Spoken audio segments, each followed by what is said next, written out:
services. So you can raise your hand that you go see her over there.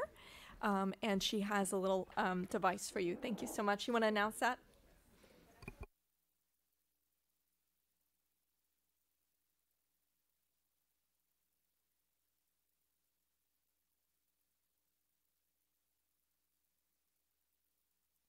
Thank you. All right. At this time, I'd like to call the 1421st regular board meeting to order. In closed session, the board gave direction to legal counsel. Please stand and join me for a moment of silence, followed by the Pledge of Allegiance.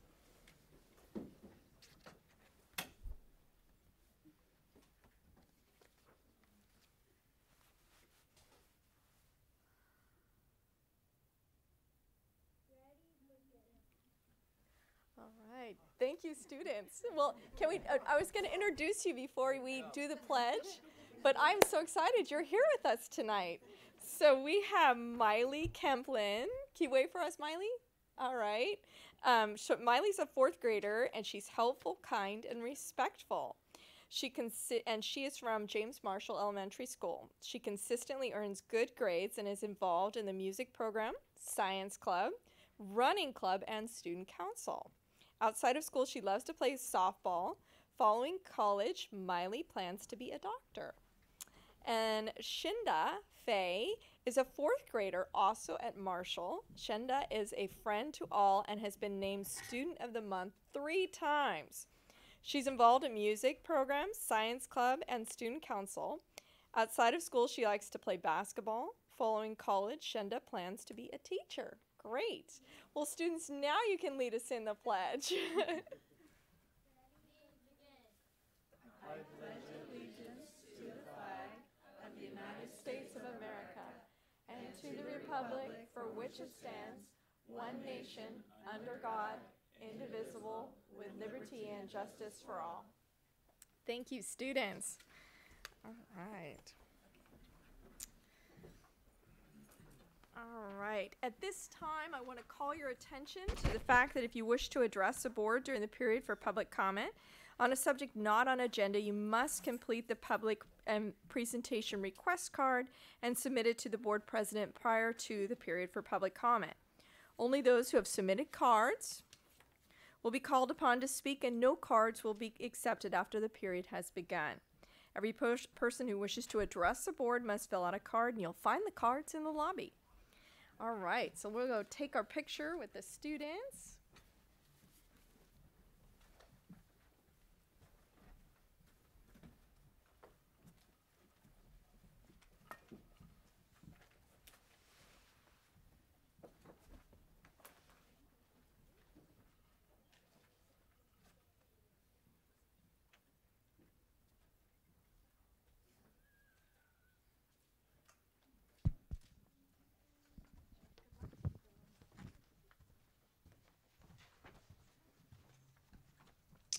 Good evening, and thank you all for coming this evening. It's always a great time in the board meeting when we get to recognize our students and staff for a number of different things. We're going to start out tonight with our character education recognitions.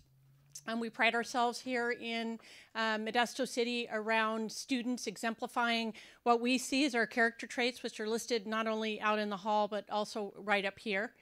We are going to start out today with Maddie Turner, 5th grade student, being recognized for perseverance. She goes to Insulin Elementary, and the presenter tonight is Melissa Boyington, her teacher.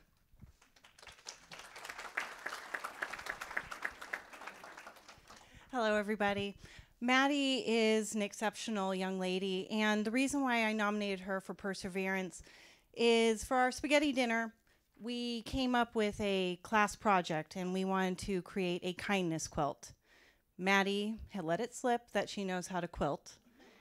And she, along with her grandma, worked over 40 hours to create this amazing quilt where it's sensational.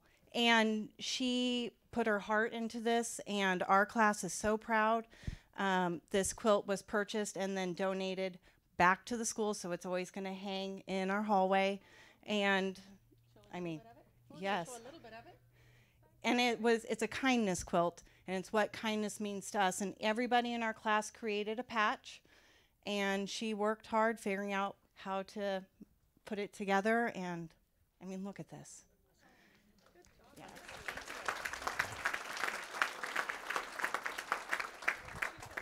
Sure, you can hand that to Trade you.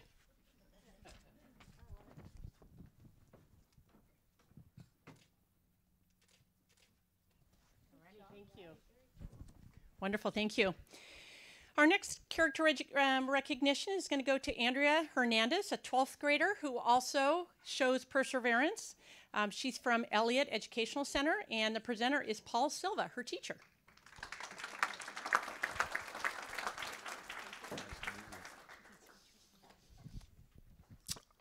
I think everyone should have someone like Andrea in his or her classroom. She exhibits leadership like none of my other students. I'm in an ALD class where it's really difficult at times to really help people to get reclassified and learn. And Andrea has worked with maybe 7 or 8 of the students, and she's raised all of their grade levels up and made learning fun for them, and that's no easy task. So she's really an amazing young woman, and I'm glad that you all have the opportunity to meet her tonight. Thank you.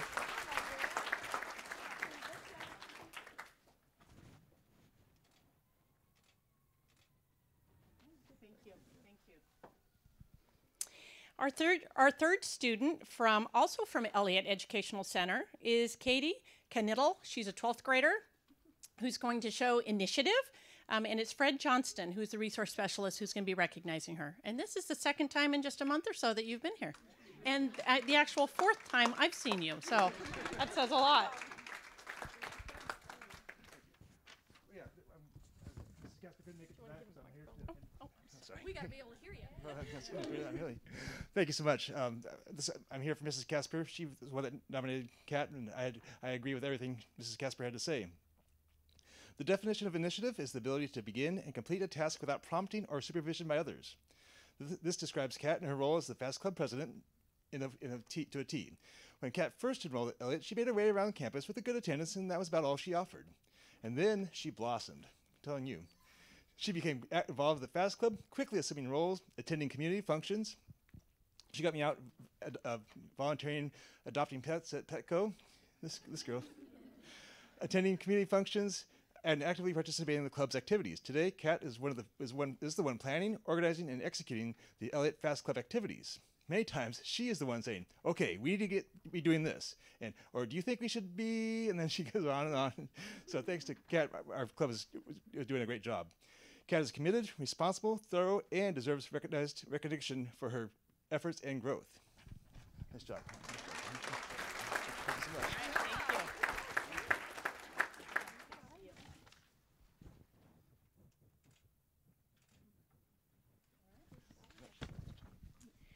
All right, our next recognitions are going to go out to MCS Heroes. These are folks that go above and beyond to support our students, our communities, our parents, for a variety of different things. It's a recognition program where individuals have the opportunity to recommend others within the folks that they work with. So we have 4 tonight. The first one is going to be David Marcelino, yard duty supervisor at Roosevelt Junior High School, nominated by Deanne Garman, a campus supervisor also at Roosevelt.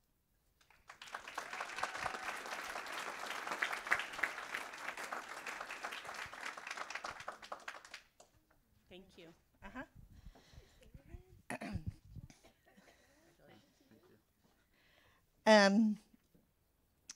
I'm just going to read what I wrote.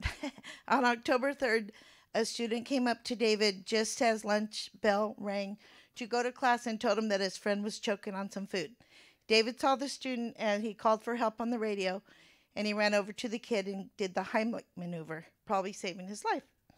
The next day, the student, I thought this was funny, and some of his friends came and thanked David for saving his life. So I just want to I've been working with David for quite a few years now at Roosevelt, and he's been a great asset there. So, And I'm retiring next month, so woo-woo! Thank you. Thank you for doing that. All righty, thank you. Thank you both.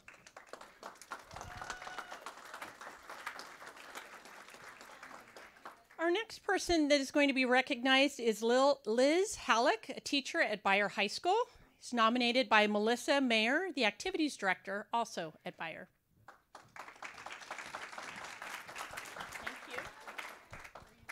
Yes, I am. Nice to meet you. Thank you. As noted, I nominated Liz Halleck, our dance teacher from Beyer High School, as my MCS hero. Liz has been such a blessing to have at Beyer, not only as a colleague, but as a friend, especially in the world of student activities. She goes above and beyond what is asked of her or expected of her from staff members on campus, and I just couldn't be more grateful for what she does.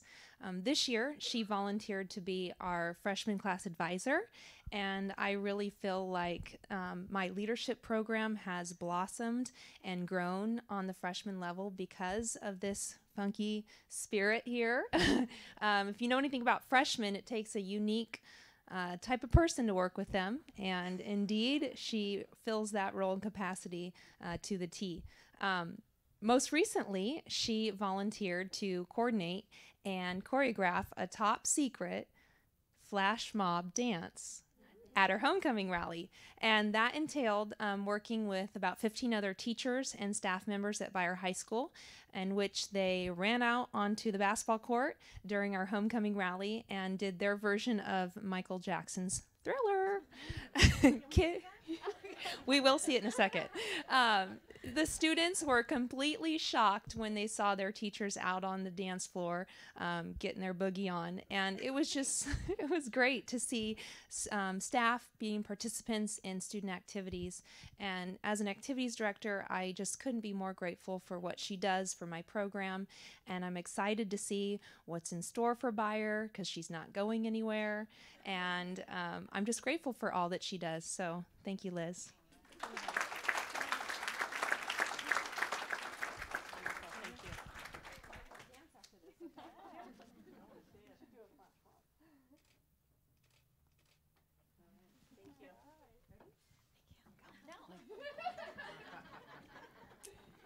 All right, the next person that we are going to be recognizing is Roger Orth, who is a senior director for maintenance and operations, and he's nominated by Kristen Marine, a teacher at Sonoma, and also a very active parent with Enoch's band.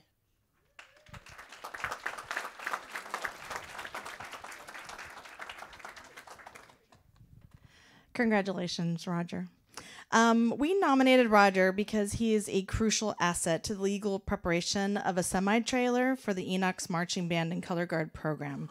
Roger and his staff went above and beyond in a short amount of time to help acquire the necessary title, registration, license plate needs to get the semi-trailer legally on the road.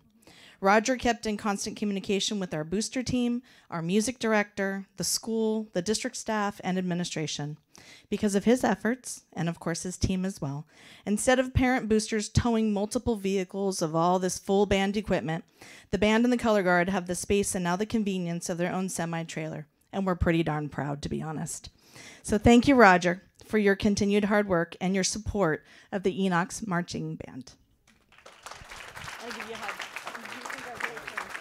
Thank you. All right, here comes it. You stand in the middle.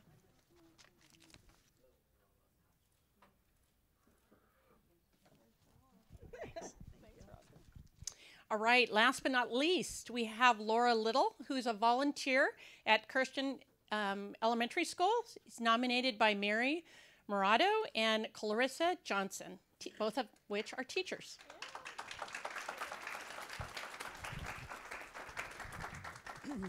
Well, I'd have to say Laura is definitely a blessing to us at Christian. She was our longtime cafeteria manager, and upon her retirement, she has devoted about 400 to 500 hours to different classrooms at our school site, whether it's comforting a child who needs help or helping them with reading or just learning in general. We're just so very blessed to have had her at our school site. Thank you so much, Laura.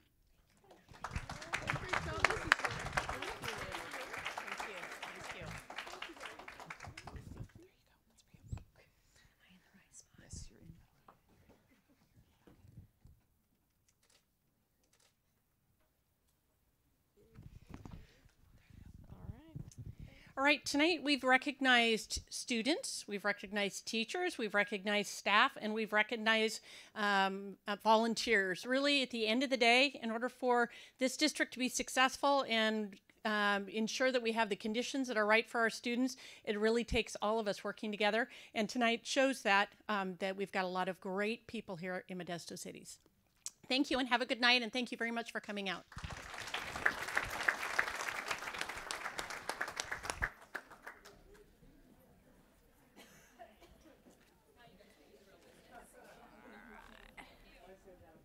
We really do look like we know what we're doing when we go up with that semi-trailer. Oh, good. All right. Big players with these things that roll up with everything. We got a big 18-wheel semi. Got logos on the side of it. And it was a ton of work.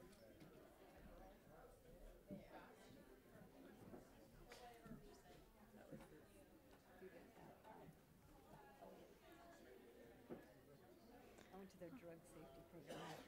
Drug. Our student speakers are back on the left from the school that wanted to be elected someday. Oh, good. Good too. All right. Well, thank you. Just waiting a minute for the room for everybody to make their way out. But while we're waiting, we could probably go ahead and approve the consent agenda. I have a conflict on item C13.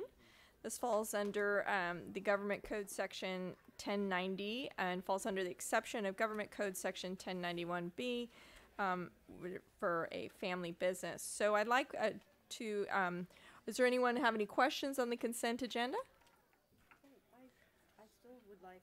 That's the next item. Okay. So, are any questions on the consent agenda? No? Are there any comments from the public on the consent agenda? All right, then back to the board. I'm looking for a motion for approval of the consent agenda minus C13, and then I will step out. So, minus the item of C13, is there a motion? I'll move approval. All right, it's been moved by Trustee Marks and seconded by Trustee West. All those in favor state aye and raise your hand. Aye. Aye, great. And I'll turn it over to John.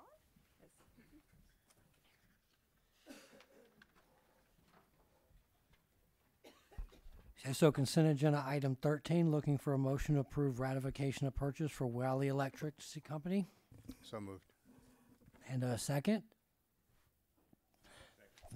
Trustee Lopez and Trustee Brown. Everybody say aye. Aye. Aye. Motion passes. And I'll get used to this at some point.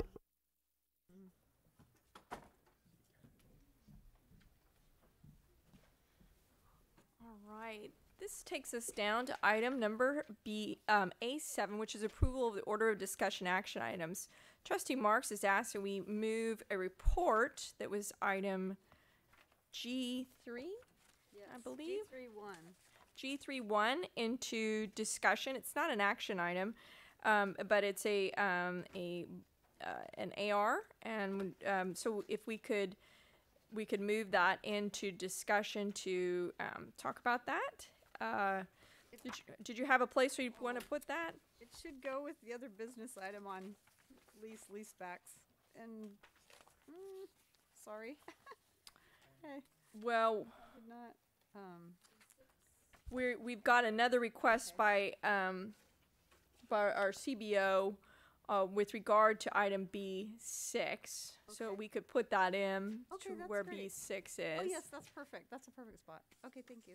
Okay, so that would be suggestion. And Mr. Zierli, did you have a comment on B6? I do. Thank you, President Newman. We have been asked by CSEA to pull item B6 for further clarification. We are recommending that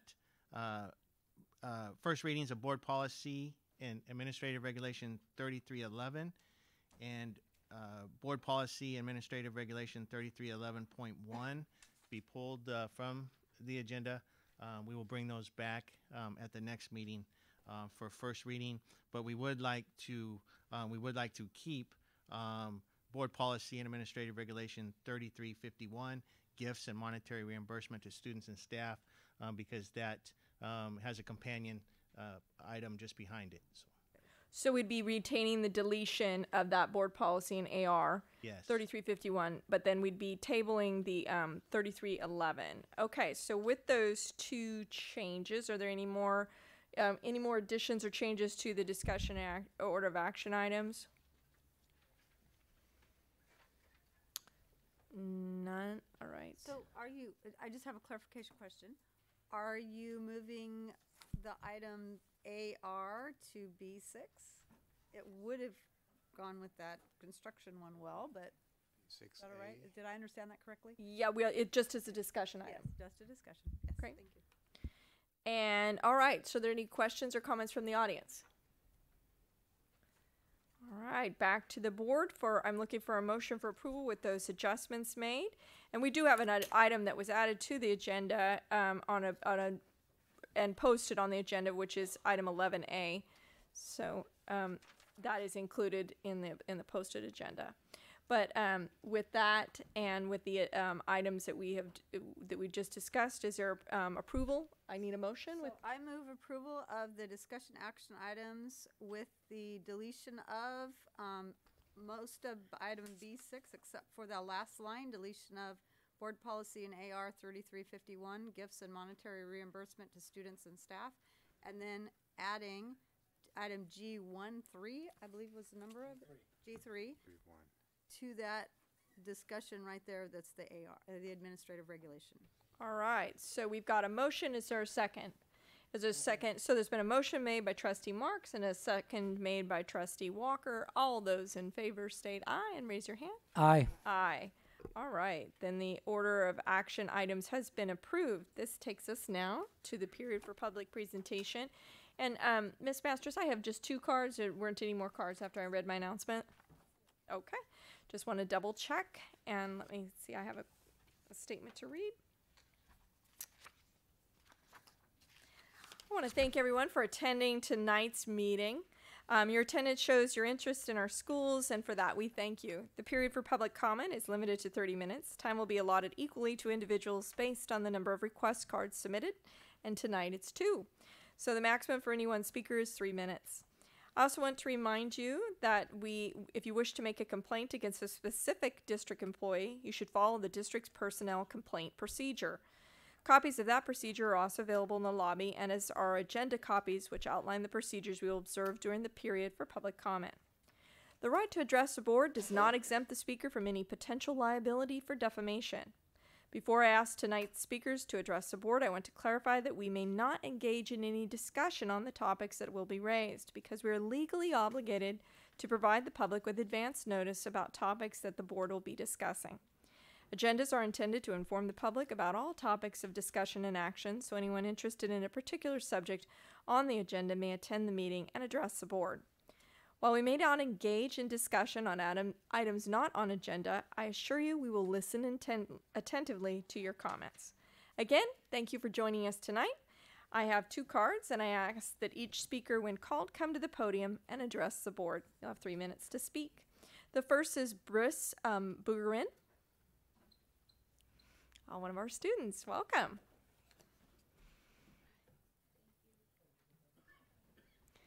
Mr. Herbst is going to help you with the microphone. It doesn't sound like it's on. Testing. Oh, there it is. There you go. We're just making it comfortable for you. Okay. So, I'm Breeze Bugarin, and I think that the school, rules are not, for dress code is not fair to most of the girls because there's a lot of inequality. I think that's the right word to say it, because most girls they would wear something that's off their shoulders and they would get dress coded, and like the guys, I mean, I don't have anything against them, but like they be wearing like some stuff that's not really appropriate, and they don't get told for anything. And the other day, I got dress coded for wearing this windbreaker, and it had like a Raiders logo, and they dress coded me. But then like a week ago, a guy was wearing like all Raiders, and he didn't get dress coded, and like I got sort of mad because I don't think that's fair. And I don't know if it was a girl. It was because I'm a girl, but I don't think it was because of that, because I wasn't showing like a lot of skin. But when they dress code us, when like the school dress codes us, it's mostly the girls. Like I've never really seen a guy dress coded. That's it. Briss, would you mind telling us what school you go to? Oh, Mark Twain Junior High. Okay. Thank you for sharing your comments tonight. Thank you.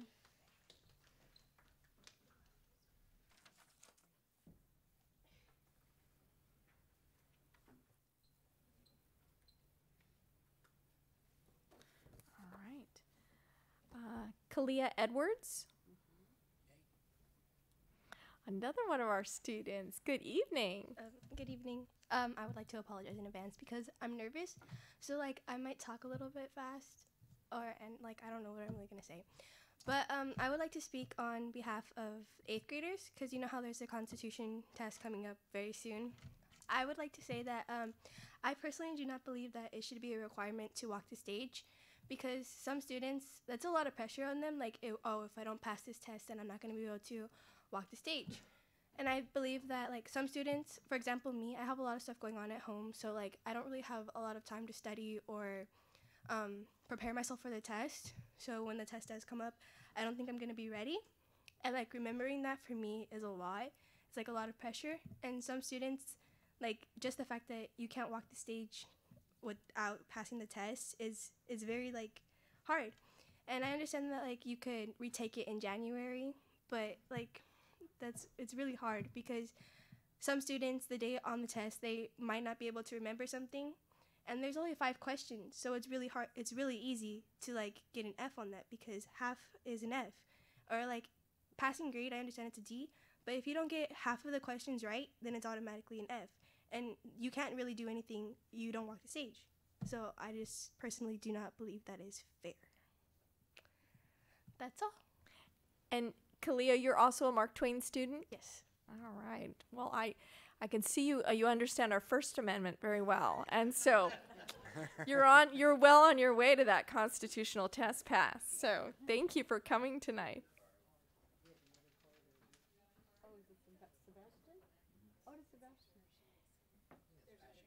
Oh, sure. Sure.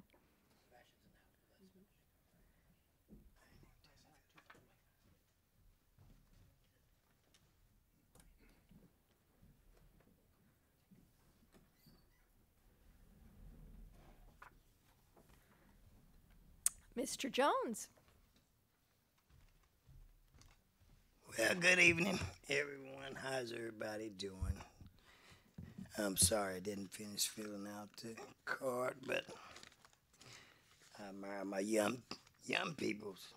That's good. I want to thank you guys. Don't be afraid. Just come and talk like Mr. Jones. Just be yourself. Well, I'm here. Y'all got to excuse my little look today. I've been doing housework today, but I ran down anyway. What I'm here for today is, I think some time ago, I don't know how long ago, but I've been 4 or 5 months ago, I had brought to the board's attention, I'm still working on Dr. Martin Luther King naming a school in his honor. And I don't know if any one of you remember. So I'm bringing it to the board and see if we can put it on the agenda for some time. You know, his birthday's coming up in January. And I think it would be a great thing here in the Valley. We have Ceres, Tracy, Stockton, Merced, Fresno, and on. But not Modesto. Now, you know Modesto can be a pretty little cookie town here. But we're breaking barriers, and we'll getting out of that. So if the board would be kind to start getting it ready or something, or however y'all work it here, it would be nice. And y'all know that, anybody know that I'm still working on the park, Mellis Park, and the King Kennedy Center, and renaming, because we have the street. I have now about 2,500 signatures. I kind of put it down a little bit, but I will be picking it back up in the time come. And there will be from the will of the people. So the school board here, I think it would be wonderful to honor Dr. Martin Luther King. I think that would be a great honor. I don't know how you would do it on a new school or whatever's coming up, if it's a plan, or taking the school and rename it. It's just as long as we have a school named after Dr. Martin Luther King. Now, so that's what I'm working on now. And I figure, well, I got until January, see if we can at least get something started in this town, Modesto. We will have that parking center. I'm just going to keep on door knocking. And it's going to be for the will of the people. Well, thank you. So, if we can put it on the agenda or get it started or something. Thank you. Thank you. Thank you, Mr. Jones. All right. Well, thank you for coming tonight to our meeting. And thank you for addressing the board and for taking the time to share your views with us this evening and for following our protocol on that. All right. So that takes us on to item B1, which is our student representative to the board report. And Ms. Benz, good evening. Good evening. Hi. Last week I had the privilege of attending the strategic goal setting meeting led by Dr. Noguchi. I had an amazing time interacting with other ambassadors, key members of the district, and reflecting on who we are as a district and where we want to go. I was able to work in a group with Chris and Mark in creating colorful representations of this. I was able to dig deep and think about the types of strategies that really connected me, stuck with me when I was learning fundamental skills like how to read and basic math. Although we have not yet had the Inter-High Council meeting of the month on the horizon is the first steps towards planning Tournament of Talent, as well as the Make-A-Wish Macy's Letters to Santa competition, which is spearheaded by Carter Newman and his friend Evan Klump. As we're trying to make it a more comprehensive and competitive competition amongst the high schools of the district. I also have an idea to better interact with some elementary schools through some sort of mentorship program, and I'm going to talk to Dr. Noguchi about that later this week. Thank you. Thank you, Ms. Benz. Are there any questions or comments for our student representative, Mr. Walker, Trustee Walker? Okay, I'm glad to hear the talent competition is back up and running because that is a blast. And if you're a student out there, or a parent online, or a teacher, and you go to a student, then encourage them because that is a really fun night. And I've done that each year. I think last year they had me helping with the judging, but it doesn't matter. It's just a lot of fun. And it's really neat to see the kids get up there and perform, and everybody's in sections, and you get awards for who has more spirit, and you sort of got your bets in your pocket and all the different colors. It's just a really fun night and well worth involving. And please get involved because it's great to watch the kids just go to town.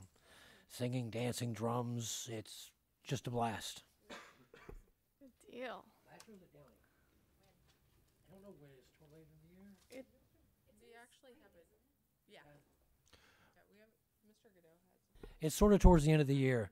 So it's like April-ish maybe. March, April is towards the end of the year, but it's at Downey it's fun. You have the big stage, it's got the performance thing. It's different than being in a multi-purpose room at one of the other schools because like Mohai In Johansson, you really have a performance auditorium. And so it's a different setup, and it's a lot of fun to watch, and it's a good time. I'd just like to say, with working with Shelby, it was nice to work with you in such a close setting, got to know you a little bit better. Your insight was incredible. Your artistic ability is better than you may think. I'm telling you, this girl's going somewhere. I'm very, very impressed with her. Very, very impressed.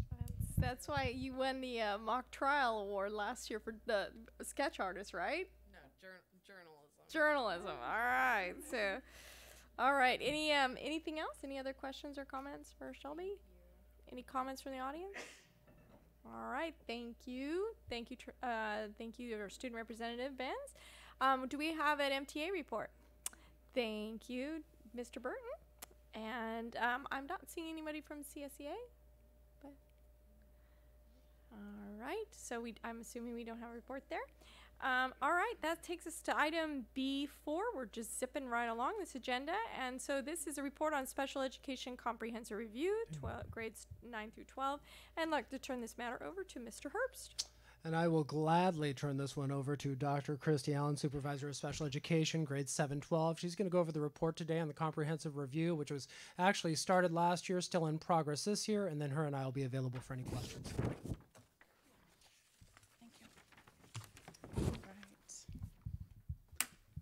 Good evening, President Newman, Board of Trustees, and Superintendent Noguchi. I am Dr. Christy Allen, the Supervisor of Special Education. And tonight, maybe? There we go. Tonight I will be providing the Board of Education with an update on the California Department of Education's comprehensive review of the high school district, including the purpose behind the review, as well as to provide the board an overview of the findings that were identified. And then I will finally discuss the next steps to complete the review process and answer any questions that you may have. The purpose of the comprehensive review was for the California Department of Education and Modesto City Schools to conduct an analysis of our special education programs and services. Additionally, the review provided information to the CDE regarding special education compliance.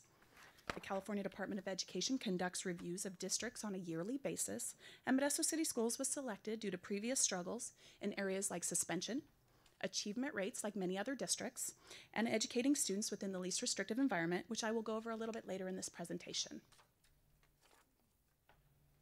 The California Department of Education conducted an off-site review of data collected as well as an analysis of approximately 35 student files that began 6 months prior to the on-site review.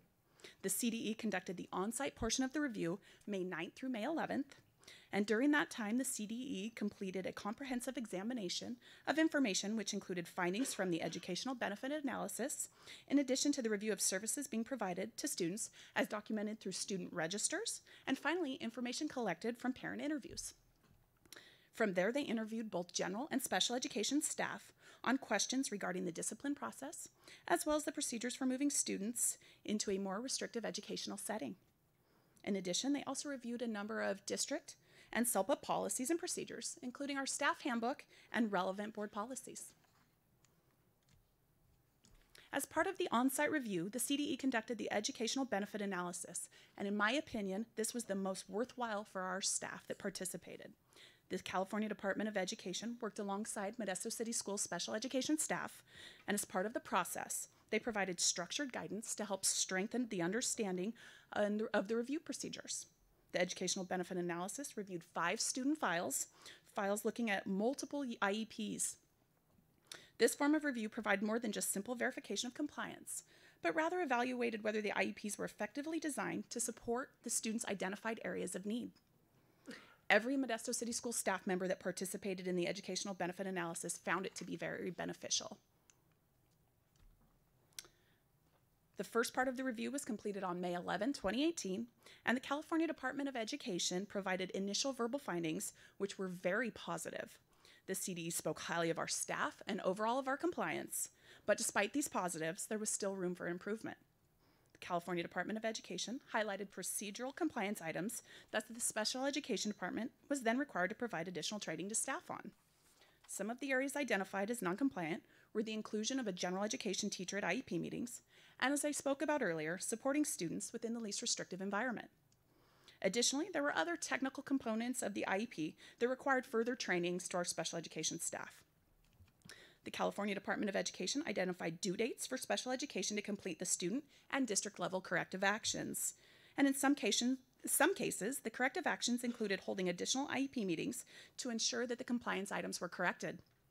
In the month of August, we conducted training for all of our special education providers, and in the month of October, special education administrators attended faculty meetings at all of our high schools to ensure and share the necessary information to all of our general education teachers.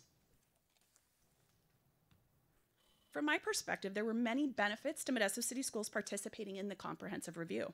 The process provided areas for our district and our SELPA to continue to grow and move forward on. And as I stated before, part of the reason for the review was due to the number of students we have in self-contained classes for a large percentage of their day. So we continue to discuss this issue with our senior directors, site administrators, and general and special education teachers to identify collaborative ways to support our students within the general education setting.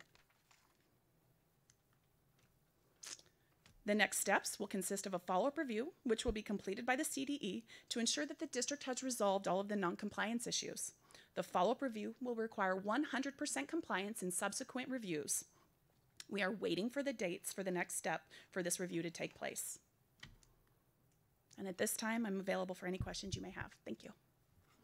All right, are there any questions for Dr. Allen?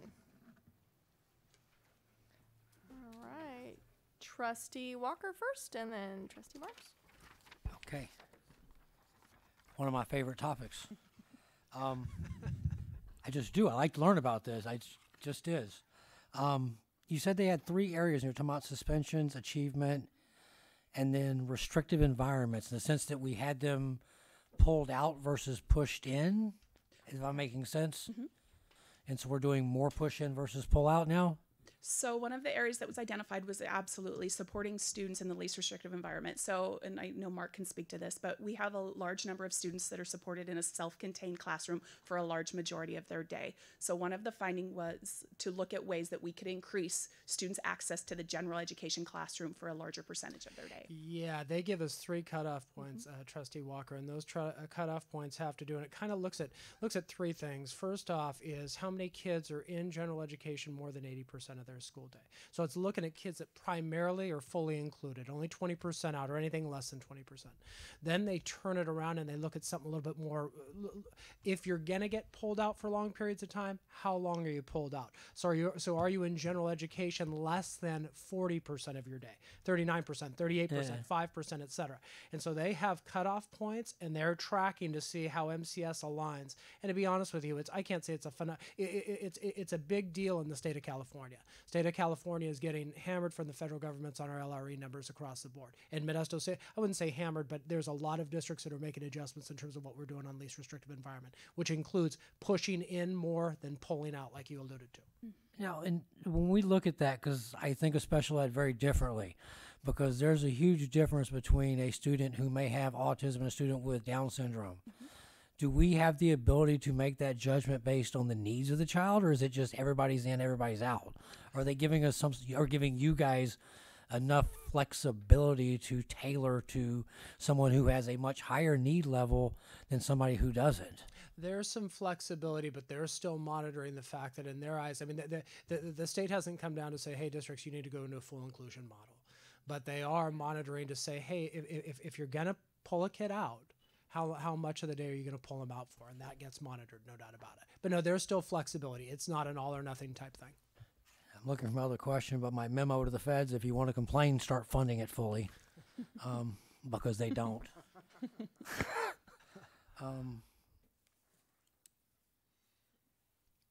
Oh, the other one. I remember reading a while back, and they were talking about, and this goes back to CDE and how they're looking at special ed.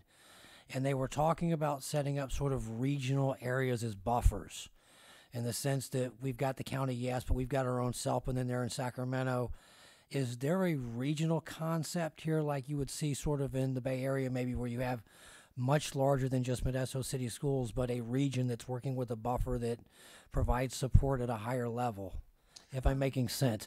I remember reading the article, but I don't know how far they went towards putting it in place. Was it, you may be referring to, obviously California is split up into SELPAs. And so SELPAs are geographic regions, and when a district's large enough, they can become their own SELPA, which is what Modesto City Schools is. But other regions, if you call, like Stanislaus County SELPA is full of 22 districts, some of them relatively large as Turlock, some of them as small as, gosh, Grattan, Hartrands, I mean, some of the smaller districts. You may be talking about that because there was talk at one time of eliminating the concept of SELPA. So I mean, there were some papers that were published on there. There was some discussion at the state level, and never came to fruition. I think it was that maybe, but I think what they were looking at was the part of the problem was when they went through the budget cuts, the CDE went through some pretty wholesale cutting themselves, and so they don't have a lot of the resources they used to have. And that's especially true with special ed and some of the other programs. Their budget isn't even close to as big as ours, and they don't have half the employees. And so the idea was sort of that maybe there could be something created in between them and us regionally. It seemed like a decent idea in the sense that you could collaborate more without giving up our autonomy on the SELPA thing. But it's just me fishing for solutions and ways for you guys to look for other ideas, and one other thing that we do, Dr. Allen, myself, and Chris Romero, who's not here tonight, we do rotate through SELPA meetings, so we get some ideas of how things are done in LA versus up north, et cetera. We also belong to an SPP TAP, which is kind of I'll call it, it's not a support group, but it's a group of districts to where we talk about similar issues. So inclusion got brought up today, and inclusive practices and kind of best practices in that area. So there is that kind of, I don't know if I call it a regional buffer, but there's that level of support too. I appreciate the report, and I'm still talking myself into trading out one of my computer classes at the AEC for there's 2 or 3 special ed sessions, and it goes to some of what you're talking about and some of the legal issues a lot of districts are facing, and that sounds like what we're sort of getting around, but it's a tough issue, and they don't provide us the support we need at either the state or the federal level to really get what they want done, and I have no doubt you guys are doing a phenomenal job. Thank you. Trustee Marks. I had a question about the information given to the general education teachers, and how that works and what the plans are for the general education teachers. So the role of the general education teacher was discussed. Really what we tried to empower them to understand their role in the IEP process and give them the foundation of what that was, what their responsibilities are, and then after the fact of the IEP, what they're responsible for doing with a student that does have an IEP. So that was really what we covered in that training. And to ensure that every general education teacher heard it, we had 100% compliance. So we went to those faculty meetings. We stayed for both the 7th period and the 8th period, so we could ensure that everybody heard our message. And then we had sign-in sheets because we were required to send those back to the CDE. Okay, so these are the students that have been placed in general education that moved from special ed? So any student that has an IEP as part of their annual or triennial IEP process, they're required to have a general education teacher in attendance no matter what their program is. So even our most severely handicapped students have general education teachers that attend, because what we need to be discussing is how we can develop ways to ensure that if they're capable of being included into a classroom, what that looks like for them. Okay. Yeah. And then I had a question about identifying special ed students. So I know that in California, it looks like a lot more students are being identified as special education. So from many perspectives, it looks like, do we just get a lot of students that have special ed, or have we changed the criteria for that? So how are we addressing special education and identifying the students? Because for some parents, there might be students who have a lot of energy or who are extremely brilliant, very bored in their classroom, and they're being identified as ADHD, or I know parents that's happened to, and I know their children, and they are not that. They're just brilliant, and they need to be challenged. So in that environment. So I just didn't know if we have changed how we're identifying them, or if the state is changing that. No, there's really no change in eligibility criteria. I would say up and down the state, though, there is definitely an increase of students with severe disabilities coming up through what's called regional center and into us at age 3. And that's primarily students with autism, to be honest with you. On the flip end of it, though, what we're doing on the other end, because take a child with a severe disability out. I mean, obviously, those students are going to be eligible. But where I plan to go on the next presentation when we talk about multi-tiered system of support is a plan that we have in order to keep students with more mild, moderate disabilities, perhaps ADHD, ADHD specific learning disabilities, to where we provide, well, I'll get to that presentation shortly. Don't want to lead in too much, Trustee Marks. Okay, that's all right. That's so. So my last question is, when will we know if we're in compliance of this? So you said there were some dates that are coming, and we completed this in May. So we're going to have to go through another review process, and then we'll know how we're doing? So we've just recently completed our noncompliance findings. So we had until November 7th to submit both our student level and district level corrective actions, which have all been completed and submitted. The CDE will then, after they've reviewed everything, they go through the process.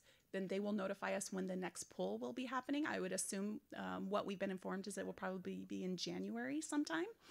And then at that point, yes, we have to have 100% compliance in all areas. If we don't, then those become our new corrective actions. Oh, okay. And then the cycle continues until we have 100% compliance across all areas. Okay, thank you. Yeah, thank you. All right, Dr. West? You mentioned, this is just from my own curiosity, you had mentioned that there were several areas that they were very complementary. Yes. What are our strengths? I would love to hear what our strengths are in special ed. So they really identified that we knew our students, that our staff was very involved with the process, that they were able to talk about the great things that are happening at their sites, that the special education teachers were able to talk about the IEP process and the collaborative process that they've been afforded to within Modesto City Schools. Things that we're doing well, really, that have been highlighted because they've been areas of concern before, were like suspension and expulsion rates. We had no areas of noncompliance in that area, which was awesome to hear. Statewide testing, we had no areas of noncompliance. So those were things that we were doing really well and that they identified as just our strengths. Additionally, there were 15 parents contacted because that was part of the review process, 5 of which they were able to actually interview via phone or in person, all of which identified that the great things were happening for their students, and they were very complimentary of all the staff that they worked with. Yeah, just a couple other that I thought were real big highlights. And honestly, we have Doug and Yasser in there, so I want to highlight it. They're very, very impressed with our teaching staff. They thought, obviously, that we care deeply for the kids that we serve. They actually thought, for the most part, that the collaboration between general and special ed was good for the most part. LRE is still the big number, at least, or a big issue, but they were very, very, very complimentary of the teaching staff and the programs that we have at the high school level. All right, I just had just a couple questions. In a previous report, you guys were talking about an analysis that was done by Dr. Gillespie. And so this is an analysis that was done by the CDE. This was a comprehensive review by the CDE, right? Yes. Not something that Dr. Gillespie did. What he did was before or after this? I just kind of want to get them in my head straight. So Dr. Gillespie's was before. Before. And then this took place in May. So it started about February when they started pulling the files and going through our online system and looking at and identifying the students that they would be actually going in and looking at the files deeper and meeting with staff and interviewing. But the actual, the comprehensive review was conducted in May.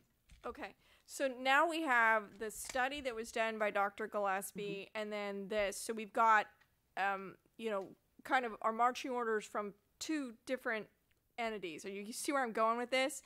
I want to make sure that okay, we paid for Dr. Gillespie, and we got to answer to the CDE. So we got. So is there a problem with what both of them identified? Are we on the same page with our marching orders from here? No, not at all. I mean, Dr. Gillespie's report and the action plan we generated was something, I don't want to say it's completely different because it still involves special education, but really from a CDE perspective, they're looking at compliance, and I don't want to diminish the importance of what they look at, but they in some cases are looking, did you check the box? Was this filled out on an IEP? Again, I don't want to diminish it because it means more than that, but honestly, they complement one another, to be honest with you. Okay, yeah, I just want to make sure, being that we got direction from two different entities, we have a clear list of to-dos that we need to get done, and it is clear, right? Okay. Completely. Yes. And because this is an area that we need to comply with the law, and we need to make sure we're serving our students, and I think it's great, the feedback from parents. Okay. I will tell you that I'm going to get this question from parents, because there's always a parent that's going to call, that's going to say, gosh, there's a student in my son's class that's very disruptive. It seems like that student needs some special services. and and they're frustrated because the class or their son can't move as fast. Okay, so when I talk to that parent, I need to tell them, well, what grade is your son or daughter or whatever. So this is an outside entity. It's the federal government that's telling us that we need to try and have the least restrictive education from the LRE. It's coming from the federal government. Feds to the state. Yes, it's through the feds. Okay. And so that I can understand, I can shape this for a parent, because I mean, there's two sides to this. So there's the parent that needs to get the services for their student, and then there's a parent that wants their student to get the services they think they need too. So there's often, there's calls from both ends of this, and I want to make sure I can understand what it is that's our goal. Our goal is to serve both those students and to serve them the best we can. So I want to know what where this is coming from. And so is this impetus to work, use your word, I've heard this before, push in? Mm-hmm. This emphasis to push in, is this new? Is this a newer emphasis, or is this? So no, it's not a newer emphasis. Educating students in the least restrictive environment has always been the focus of the IEP process. So where we've been found obviously out of compliance is looking at our percentages that students are in or out, depending on, and Mark touched on it, with the 80% of students, the 40%, and then our students being educated in non-public school settings. So we continue to focus on those. And again, we want to ensure that we can accommodate and modify students in the least restrictive environment. And what do those supports look like? And that happens through the IEP process. Right. And when we analyze the supports, do we look at, you've talked about the general education teacher. Do we look at the support for that teacher? Mm-hmm. That they're going to have this student in the classroom? I want to make sure we're supporting that teacher. Absolutely. Okay, so we're doing that. Is that part of this analysis that the CDE does, or is that something that Gillespie was looking at? I would say CDE did the analysis, but if we're going to be pushing more of our students out into general education, we're going to have to support them. Yeah. So we will have to switch more of our model, which has been traditionally, actually, we've moved a lot more toward push-in in recent times, but we're still not where we need to be. We will need to continue to look at what type of support we can put into general education, and that will be our answer. But to answer your question, I think that you talked about the child that struggled. My goal would be to have such a robust general education intervention program. Hopefully we're able to capture those kids so that we could meet their needs prior to them ever even requiring special education services. That would be my goal. So we capture them with remediation or whatever the services that they need in as early as preschool. Preschool, yes, would be ideal, but if not, right in grade school, which will be again what I'm going to talk about here when we finish with this agenda item. Okay, all right. So it sounds like I'm getting into what your next subject is. Well, thank you for this report. Did you have a question? Okay, Trustee Walker. Just to sort of follow up on President Newman's talking about the push-in thing and CDE and the feds, and I may get this right and I may not, but there was always the idea of whether or not we push in, pull out, and how much we do of that. But if my reading is correct, in the last 7 or 8 years, they've taken a much forward-leaning process on this now, which was sort of my question about how much do we do that? Because there's a much higher level, and they get too high level, I think, where everybody has to be in versus selection based on what the special need is. Mm-hmm. And when I read stuff out of CD, I don't see a real differentiation between, as you say, the student who may have autism that you catch early that can be high performing versus the student whose IEP I attended last year in Salida with Down syndrome, where we went through the whole issue of them wanting to push in, the parent going, I just need life skills. Mm-hmm.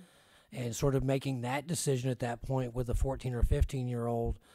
But it seems to me, if my understanding is correct, it's the last 7 or 8, 9 years that they've really gone all in on this and said there's a much higher focus on it, if that makes sense.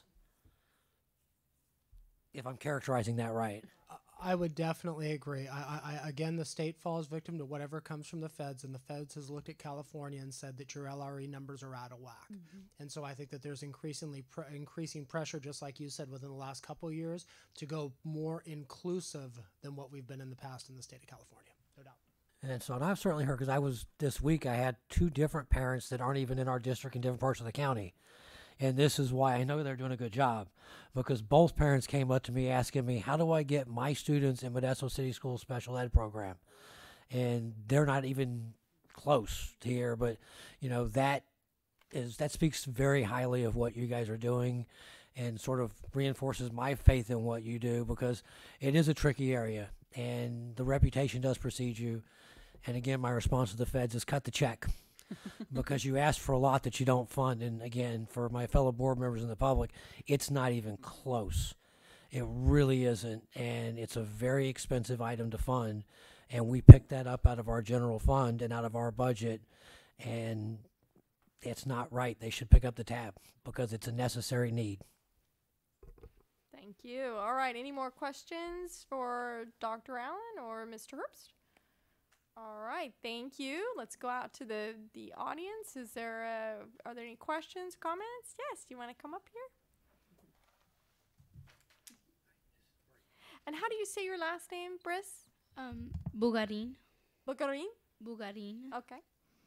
This is more like of a comment, and I think that if you would give like the special ed kids like at least one day of the week as a regular student, like the one, I think they would be acting like, not for like the people with Down syndrome or like autism, like that have it really bad, because sometimes they can't actually like act properly. But for like all the other people, I think if you put them with like the people that get treated like normally, I guess, they would start acting normally, because they start acting, I feel like if you put them in a special ed class, I feel like they think that they need to act special. And if I were put in a special ed class, I would like be mad, because like some of them don't need it. But if you put them with like the regular students, I guess you could call them that, or the normal students, then they probably will start acting like them too, because kids will start acting like the society. And like if they see everybody doing that, then they'll do that too. That's it. All right. Thank you for your input. All right. Anyone else? Yeah. Kalia, you want to come up? I just want to say that, is there any way that we could possibly like change the way that we call them? Because there's kids who like, they're like, oh, I'm special ed. So like some kids might just like process that in their brain, oh, I'm special ed, so there might be something wrong with me. Or like some students might be like, oh, I'm different from the rest of the kids because I have to have this class special ed and something's wrong with me. I personally think that we should not call them like special ed, or like on the schedules, like some kids like have like special ed or like Read 180 and stuff like that. And I like it, like I have friends who have Read 180 and they think that they're dumb, because like that's not really the case, because like some students, like their language arts and stuff, they really need help on that, but they think of it as like a negative thing. Like they're like, oh, I'm dumb, so I get this class, or I'm not like the rest of the students, so I get this class, there's something wrong with me. And I feel like if we were to like treat them like the rest of the students, then they would be like, oh, okay, well, this is what I want to be like, so let me just like try and fix what I'm doing to make it like for they could be normal. And I just think that we should call them something else instead of special ed, because it could cause them to think bad of themselves. Thank you. All right, any more comments from the audience? All right, thank you, students, for your input. Okay, back to the board. This was just a report. So were there any comments? All right, then let's get on to item B5, which is another report on the district development of multi-tiered system of support. And Mr. Herbst is on point again. This one I don't have and Ms. anybody Mack to pass this one on to. Yes. Yeah, I just want to announce Ms. Mack is not with us this evening. She's ill tonight, so she sent me a wish text, so she has full faith in me. I think I can do it. I think I can do think you can handle it. I We can do wish her a speedy recovery. All right. Good evening, President Newman, trustees, Superintendent Noguchi, fellow cabinet members. My plan this evening is going to provide some additional information that was done on the report completed by Dr. Bill Gillespie last year. More specifically, I'm going to talk about a term that he used called developing a multi-tiered system of support. So I'm going to kind of interchange multi-tiered system of support and MTSS throughout the presentation. Okay. Just to kind of put some things back into context, as a reminder, last year we contracted with Dr. Gillespie from Educational Strategic Planning Solutions. He's a former special educator, school psychologist, site administrator, county office superintendent. He's known up and down the state for the work he's done with FICMAT and the studies that he's done regarding special education programming. The previous report presented to the board on October 1st discussed Dr. Gillespie's findings as they pertain to special education. During his analysis, he also made recommendations for the district to create what's called a multi-tiered system of support, which I'm going to talk about here in a little. And it's an initiative that takes root in general education, hence why Marla and I were going to tag team this presentation at once. This report will discuss Dr. Gillespie's findings, define what MTSS looks like, highlight a program within the district he recommended that we replicate, and also, we're going to review the district's plan for next year and next steps moving forward. And then obviously I'll be available for any questions.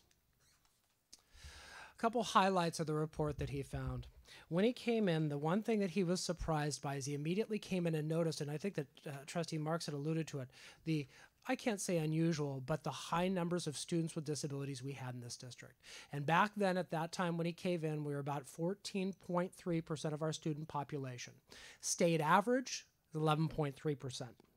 And he stated, and even though this is somewhat inflated, and I could explain it if you need me to, but he basically said that 3% was costing the district approximately $19 million on the special ed budget that could be used to do things preventative to keep students from receiving special education services. And I can explain that also if you guys need a little bit more info. He stated it was due to many factors, but primarily he focused on the fact that we did not have what he considered a district-wide system of intervention at the earliest levels to basically catch kids before they fall. He also found an inconsistent student success team process to where it was kind of done differently at various school sites. And he also, because he was looking at MTSS, looking at behavior, he found that PBIS implementation was inconsistent, especially at the high school level. Just so I can define it and put it in context. The California Department of Education defines a multi-tiered system of support as an integrated, comprehensive framework that focuses on our California standards, core instruction, differentiated learning, student-centered learning, individual student needs, and the alignment of systems necessary for all students' academic, behavioral, and social success. Simply put, and the way I like to look at it is it's basically doing a response to intervention model in both academics and behavior. Response to intervention requires what's called a tiered system of support to address any academic or behavioral weaknesses at the earliest onset. If you notice behind, I don't like the way that the picture showed off, but I kind of showed the tiers of intervention, which are important. MTSS requires each student receive solid Tier 1 instruction. In academics, this means high-quality instruction, teaching essential grade-level standards. In behavior, this means explicit understanding of school-wide rules and norms. It requires ongoing reinforcement of positive behaviors. Both require ongoing data analysis to ensure the greatest level of success at Tier 1. When done right, approximately 80 to 85% of our students will access Tier 1 without the need for additional supports. Tier 2 ensures that students receive strategic interventions in academics and or behavior as needed. When done right, this is about 10 to 15% of a school's population. And Tier 3 students, these are students who require what's called intensive interventions. The intensive interventions are done in addition to core. They do not replace the core. They're done in addition to the Tier 1. And when done right, there's about 5 to 10% of a school population that require intensive interventions. When implemented with fidelity, MTSS gives students what they need when they need it. In old traditional measures, we look at what's called a discrepancy model for identifying students who receive special education services. That is based on a premise of wait and fail. A student struggles for many, I can't say many years, I don't want to exaggerate, but a good 2 to 3 years before they pull what's called a discrepancy and become eligible for special education under the big heading of specific learning disabilities. This type of model ensures intervention right from the get-go. There is no wait and fail model. Teachers and staff realize that there's support when a student needs it, and the support comes quickly and effectively. As I stated before, MTSS uses resources to ensure students don't require special education services. Universal screening tools are used to determine needs at the earliest level. Additionally, ongoing progress monitoring is used to ensure, and it's done at every tier, to ensure that kids are actually accessing the tiers that they're supposed to access.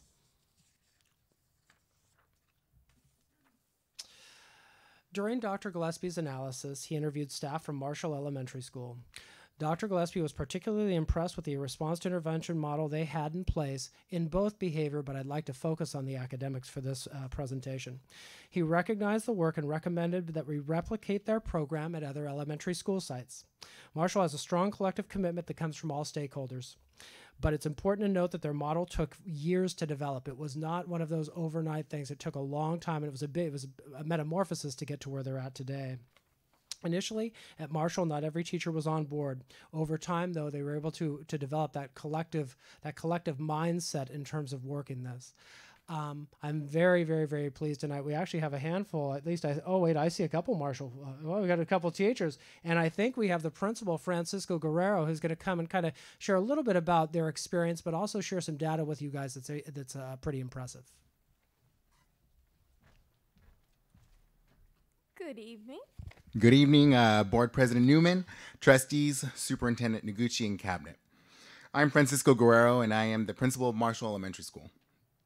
As we begin, it's important to explain the history, development, and involvement of our Learning Center and Intervention Program. Marshall began formal intervention 3 years ago to address our concerns regarding sending the majority of our scholars ill-prepared to junior high in the area of literacy.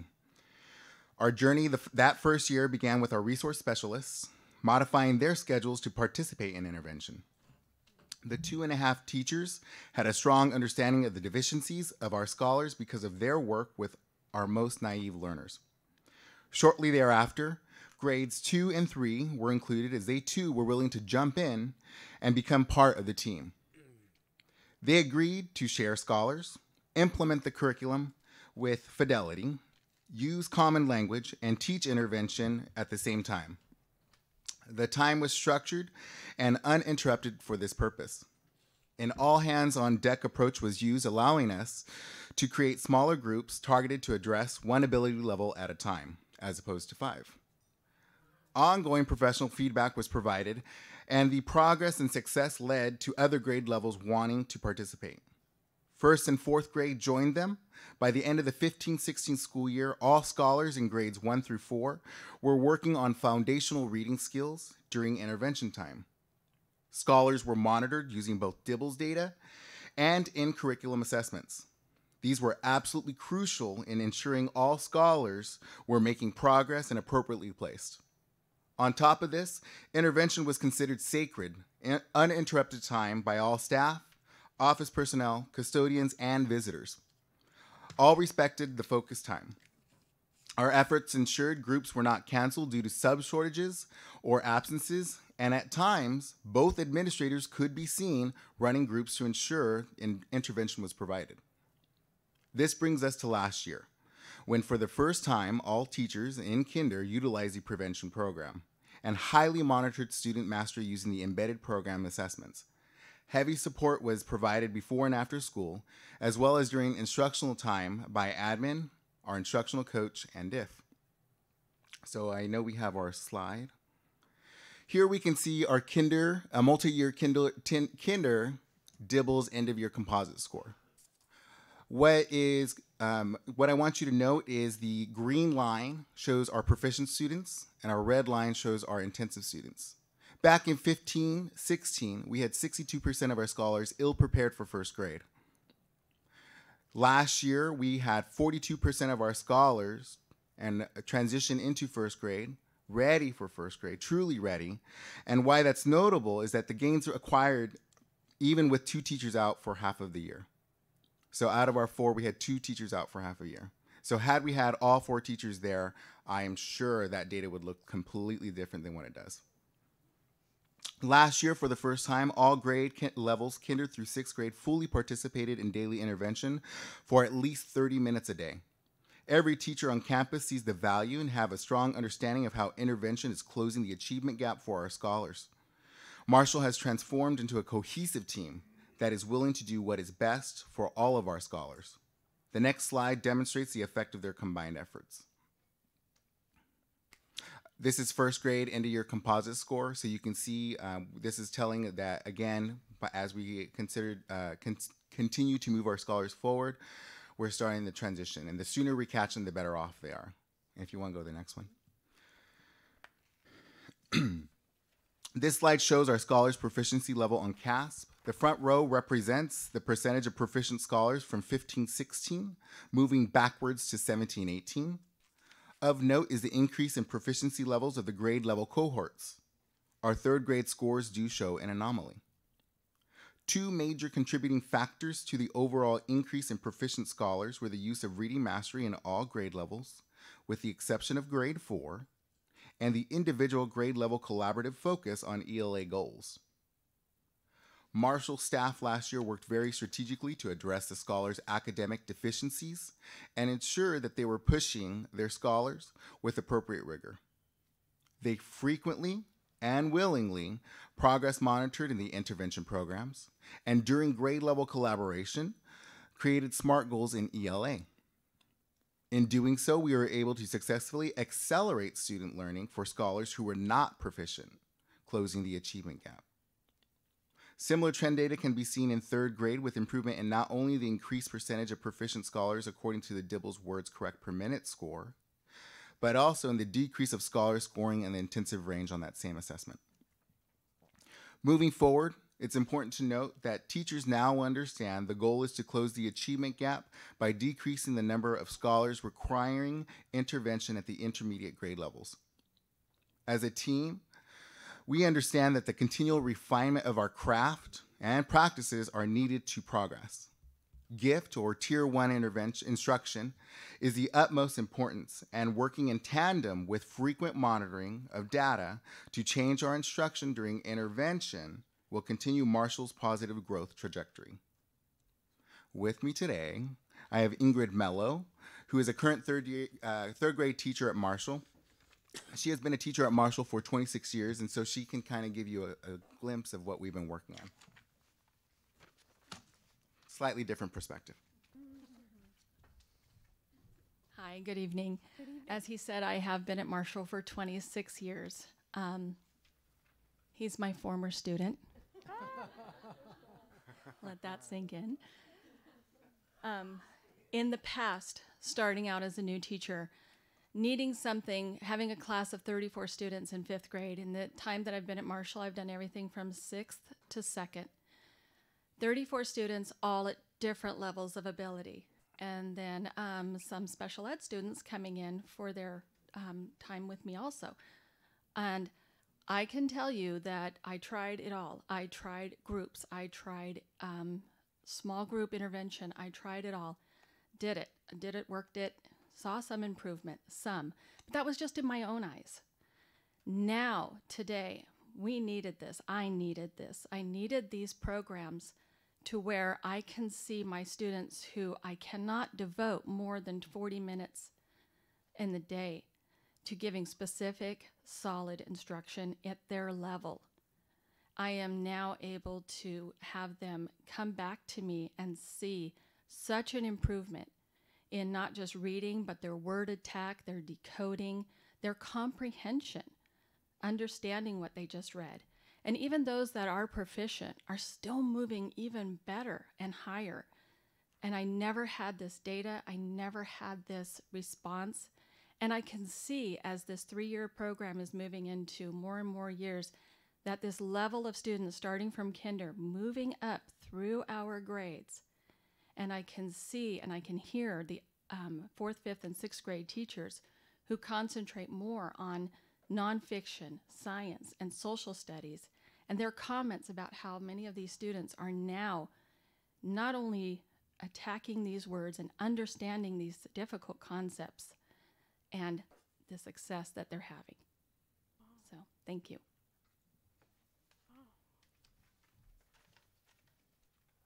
I wanted to point out one data slide as well. Back in 2014, 2015, these are the numbers of students that were receiving resource services. There was a time that the special education department actually paid for 2 resource specialists, so that's 2 credentialed teachers and then some, because we were over caseload. 28's the max, so 62 would have been about 2.2 in an FTE.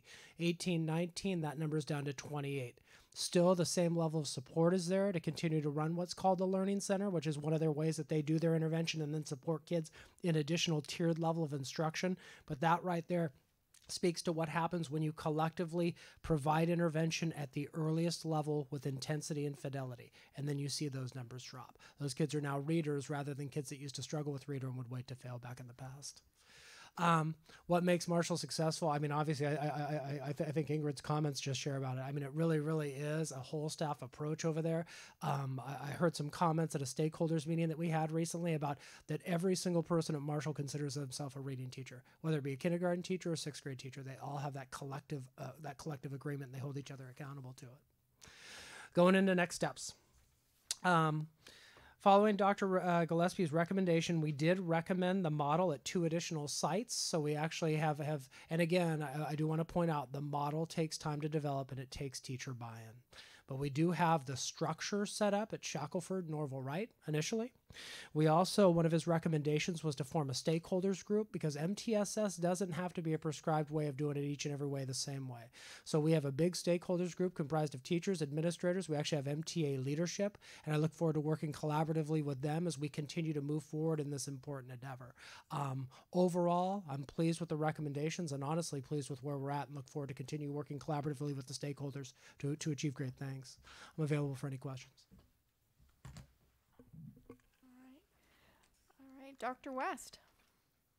This is awesome. Thank you so much for sharing this. You must have had a great teacher. I'm really interested in collecting data as these kids move on to the junior high schools. I would love to see the effects that are instilled in these kids early on, and do they maintain that when they go into the next grade level, because I think that would be so powerful to have data for that as well.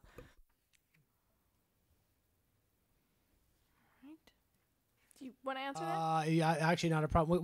The interesting thing is we do try, it's through a different type of cohort though. I think that we look at failing grades from Marshall and the schools that feed into a junior high, but we could be more precise and track the kids, especially, Mr. Guerrero, where are they at in terms of the hierarchy? The 6th grade kids have had intervention for 3-4 years? 2 years? Okay. Yeah, what's going to be really, really interesting is some of the things that he didn't touch on that they've shored up K1 just in terms of the initial instruction, but following those cohorts 3, I agree Dr. West could be very, very valuable. We'll have to figure out another way other than just an F rate to do it, just to show progress. All right, Trustee Brown. So I'm drawn back to the statement that you made about that 3% difference costing us $19 million.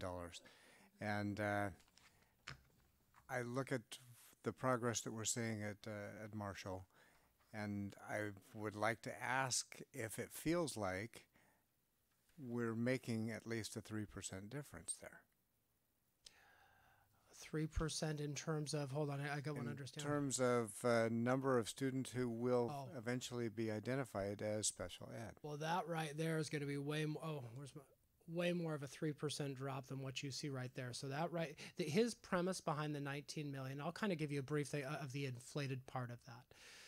11.3%, he said 1,300 kids. That would have been 10% of 30,000, which is 3,000. We actually, the statewide average is 11.3. So even then the number's a little skewed. Plus, the number he's using is dividing all of our eligible kids, including students with severe disabilities. When you're working a multi-tiered system of support measure, not that other kids can't enjoy some of the benefits of it, but you're really looking at students with mild to moderate disabilities. You're looking at kids that typically may be eligible under a category called specific learning disability, perhaps a dyslexic, something like that. So really, that is taking those resources that we are currently using or coming from the general fund out of special ed and taking those resources and putting them in for intervention on the general ed front.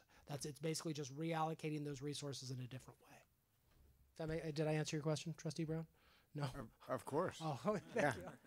Yeah, but so it feels like we're able to allocate those funds to a better purpose. Absolutely. The better purpose is giving kids what they need when they need it. Absolutely.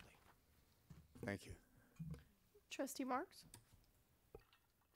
This is a great report. I can tell just by hearing Mrs. Mello speak to and Francisco just about your enthusiasm about the program. I believe it's just really changed the culture at the school. Just everybody's working together, and I'm sure that they're excited about seeing the progress the students are making, because I could hear it in your voices, and we feel it too. It's wonderful to see this. So I was just curious how you chose the next two schools for expanding, and what kind of criteria you used to determine that. Data analysis primarily. I mean, Shackelford, Norval, Ryder, traditionally some schools that have struggled in the past. But the other thing is they had kind of similar structures. A lot of their teachers were doing similar type of intervention kind of models, so to speak. And so it wasn't difficult to kind of move into those spots because they had a lot of the same similarities at what Marshall had. And so those two sites were selected as a result. That's great. So can you help me see it as just to understand how you replicated at another school? Because obviously this went grade by grade, and it was a slow progress over time, 3 years, and it has had a dramatic change. So how is that going to look? Are people from Marshall going to go over and help? Or are people from Orville Wright and Shackelford going to go over to Marshall? I'm just curious how that plays out. We hired instructional coaches. There's a lady that works over at Marshall, a lady named Shelley Wesson, who's a partial resource specialist, also a coach that works over there. And so we had moved forward with hiring 2 additional part-time coaches that go over and do that exact same thing to help spearhead and coach the actual delivery of some of the tiered intervention programs that we have over there.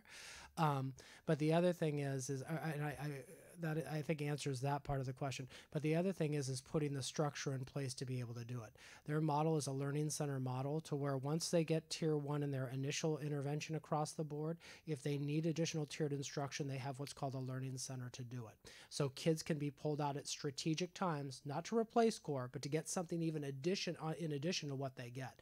We put that same structure and support over at those 2 other schools. Okay. Oh, that's great. Okay, thank you. Trustee Marks, I also want to add, as we look to expand this, I think there's another criteria, and I know we've talked about this as well. You really have to look at the school as a whole as readiness. So do we have the leadership and the experience and leadership to take on a model like this? Do we have the teaching staff with veteran teachers that want to also participate in these programs?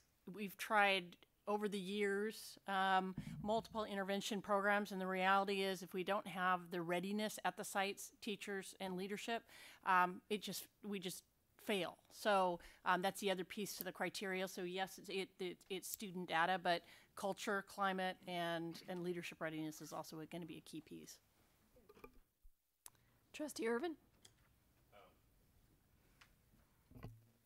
Yes, I agree with everyone about good report. It's glad to see Marshall doing great things over there. Really glad to see that. My first question is going back to the MTSS, the tiered instruction, the different tiers. And when you say tier 1, you look for that high quality instruction. What is that?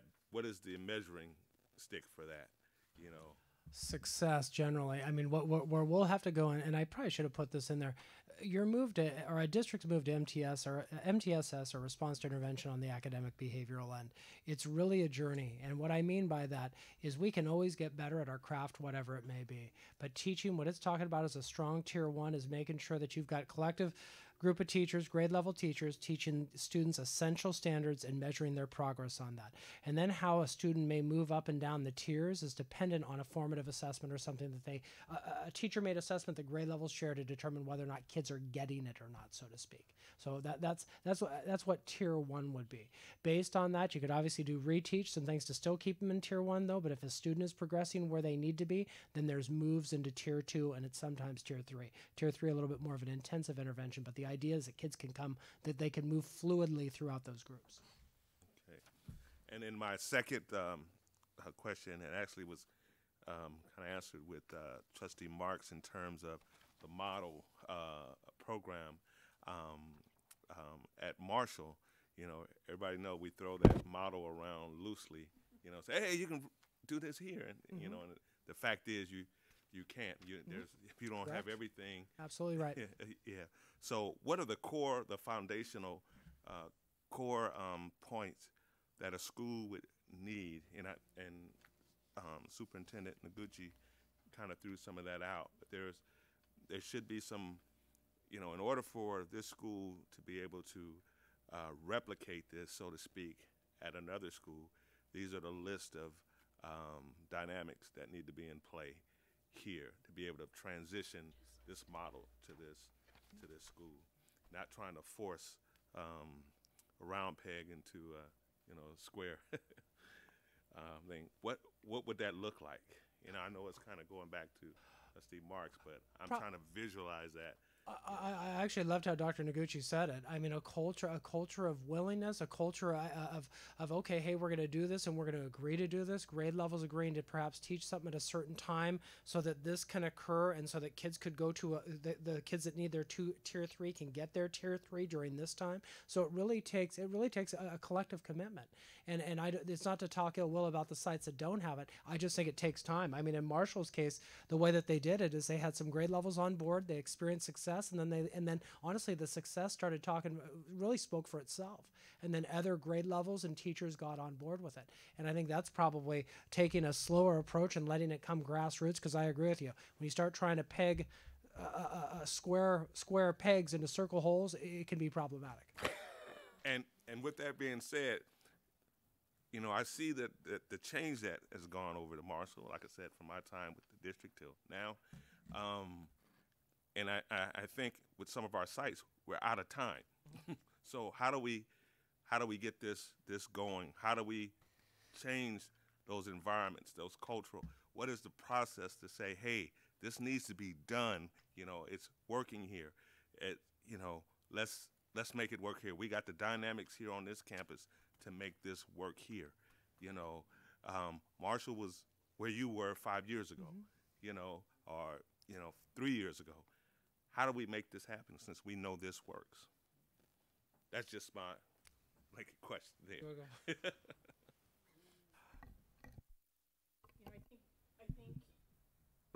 Is it working? Yep. I think you have to go slow to go fast. If we said this model works and therefore we're going to put this in 10 of our 22 schools, half of those are going to fail. So we need to ensure that we start an MTSS program at a school site that has the culture, the climate, the leadership, the teacher willingness, and the teacher leadership as well.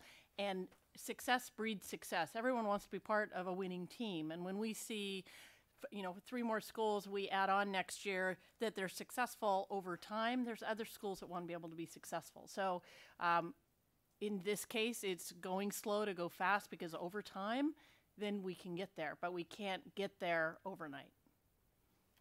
I couldn't agree more. Moving too fast, there are definitely districts that have done response to intervention for a long time. There are districts that do multi-tiered system of support. There are districts that aren't getting the same results that James Marshall has. And so I would agree. If you move too fast, I think that you run the risk of it not being effective, or it not working out, or not having the buy-in to do it.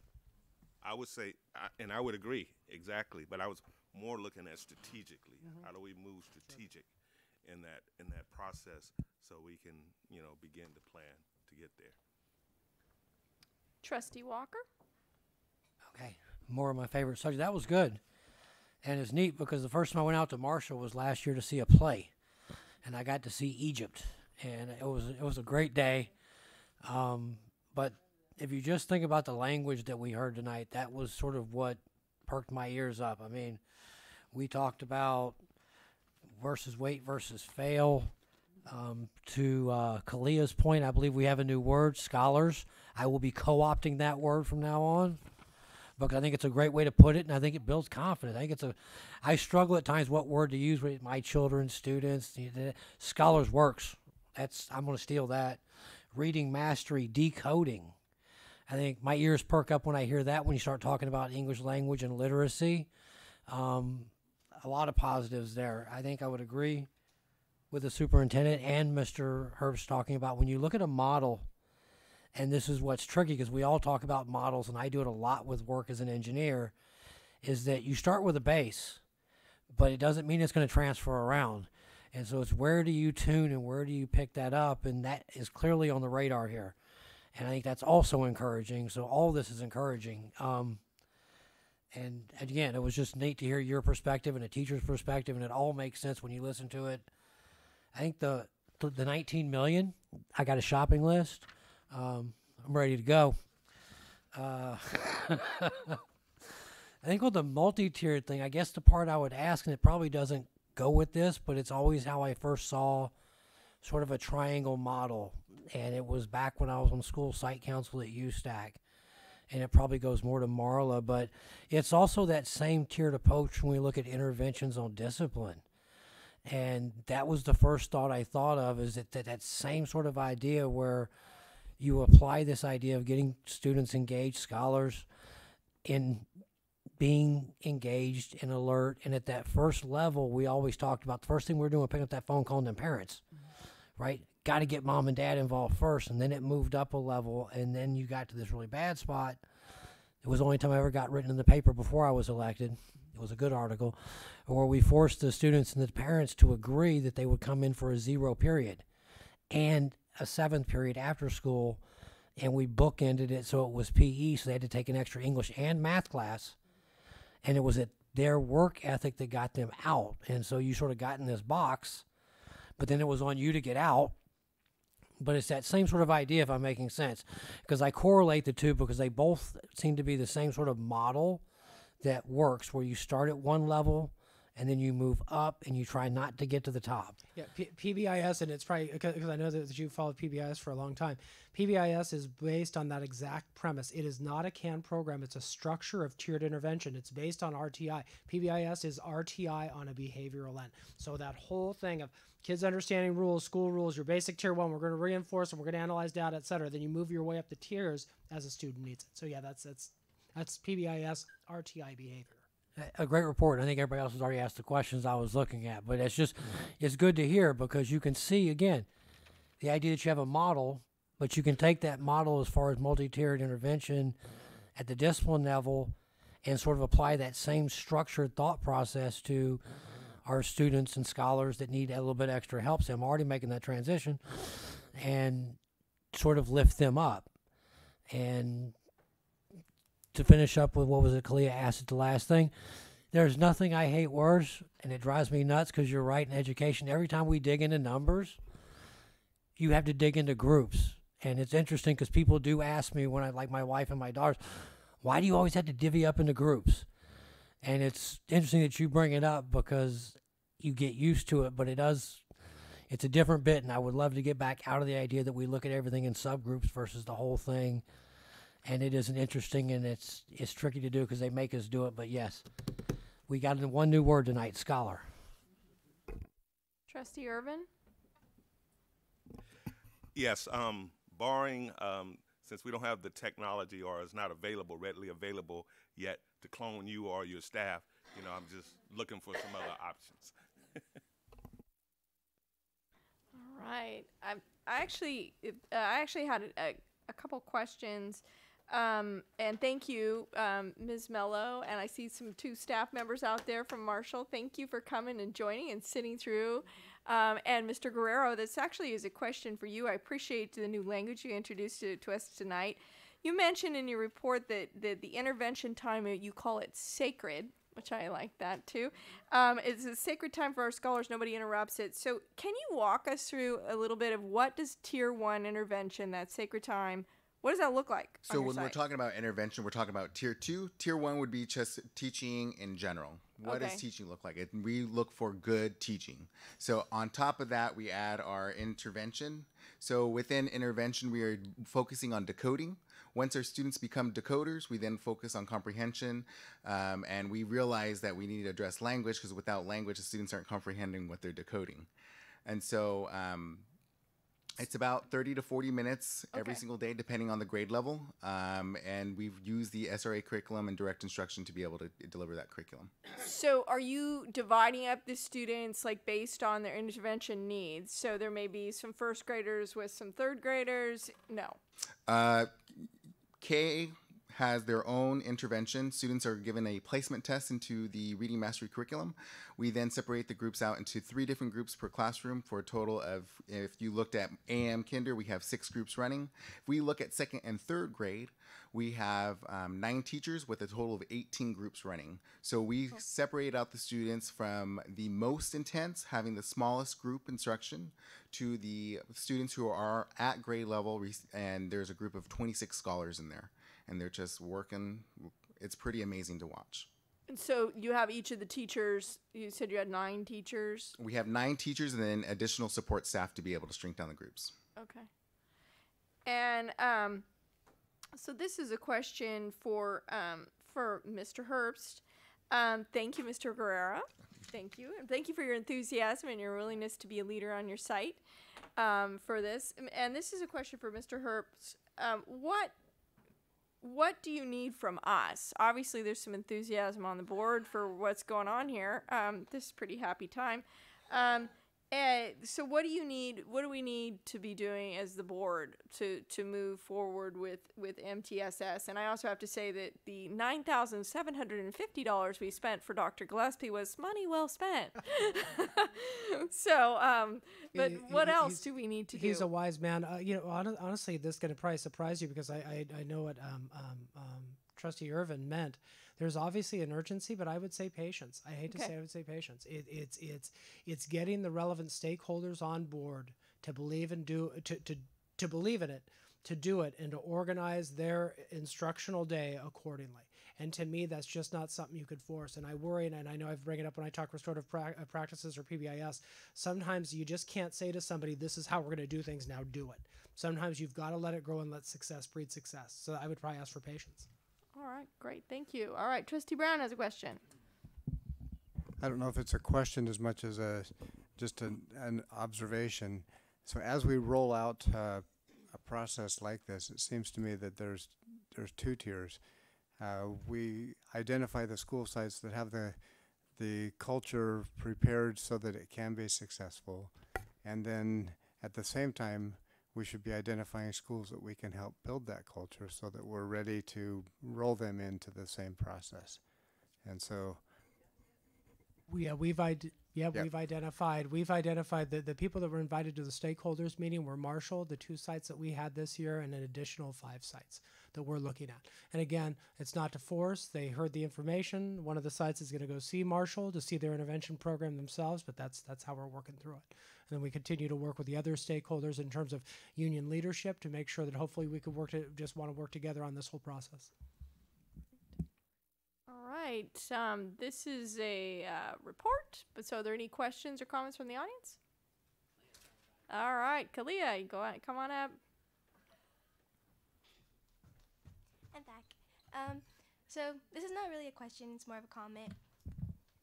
As a student who attended James Marshall Elementary, I was able to experience the intervention program, and for me, I just want to say that it was a very, very helpful program.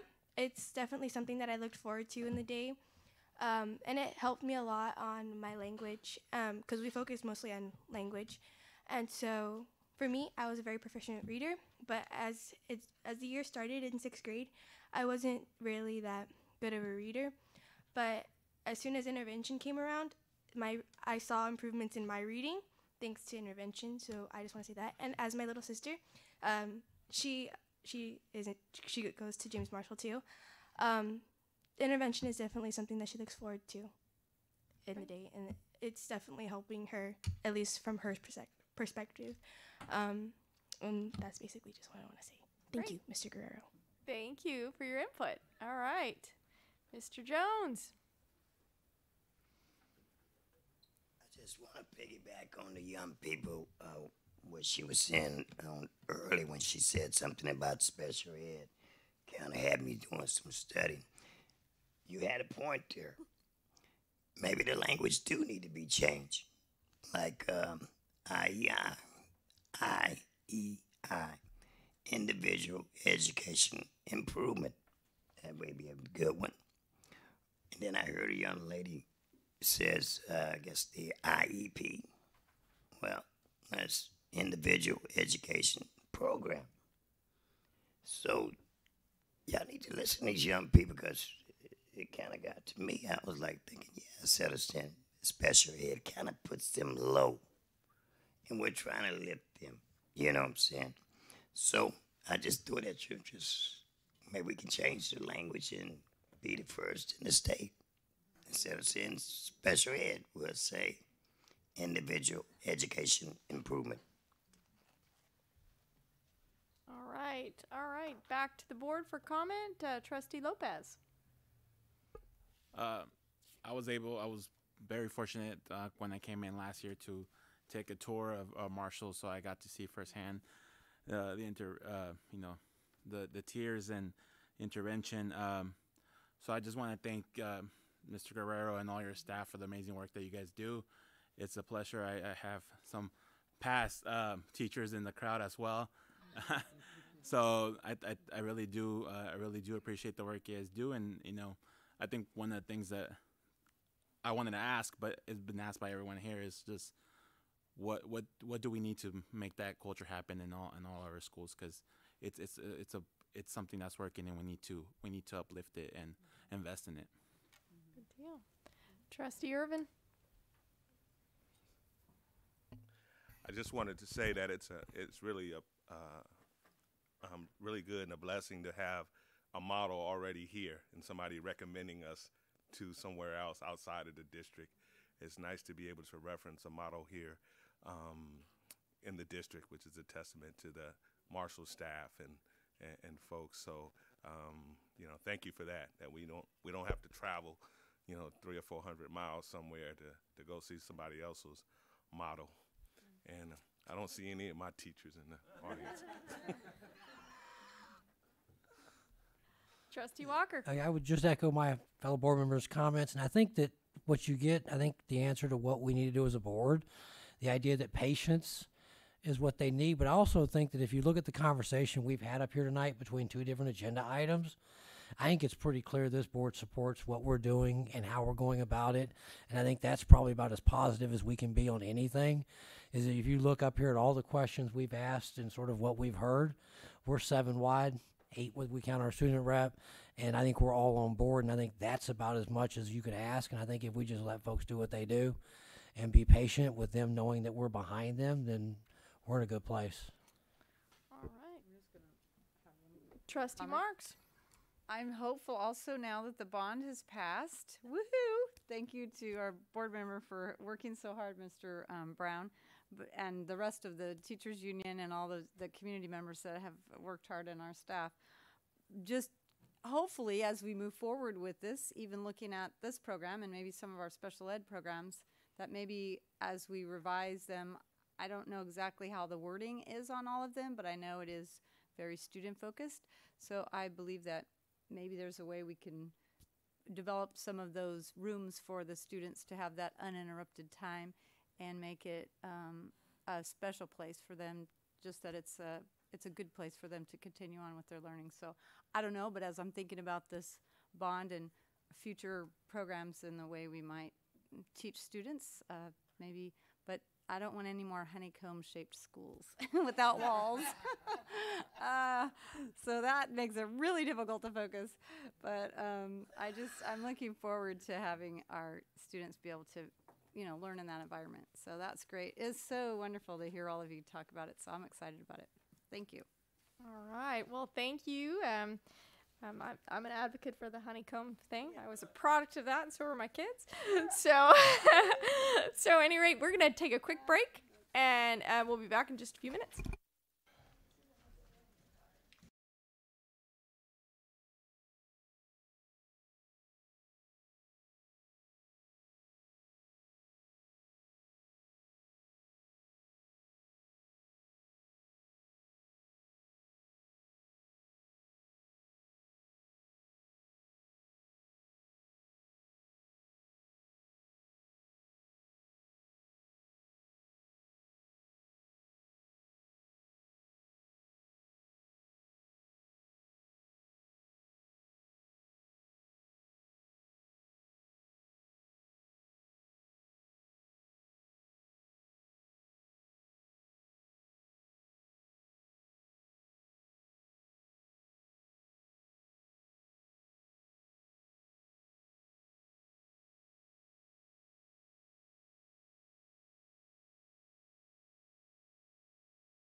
we'll come back on the record and move on to item B6. And so if it's okay with everybody, I think what we'll do is do the deletion of BPAR 3351, the gifts and monetary reimbursement. That's just a deletion of existing policy, because item B7, no, it's later. Yeah, B7 is replacing it. So if we could, I think, is this Mr. Henderson? Yes. Okay. So if you could just go over that, and I think then we'll go to G3 as a report, which would be Mr. Zierli. Is that okay? That right? Are you asking to go to item B7 right now? No, we're going to be on B6, which is the deletion of BPAR 3351, and Mr. Henderson's going to do that, and then we're going to go to G3, which we put in as part of B6. It's B6A. Right. Got it. And that'll be you. Okay, that makes sense. Actually, I'll take the deletion. Okay. Instead of Mr. Henderson. Okay. Great. And we are asking to delete board policy administrative regulation 3351, which is under business services.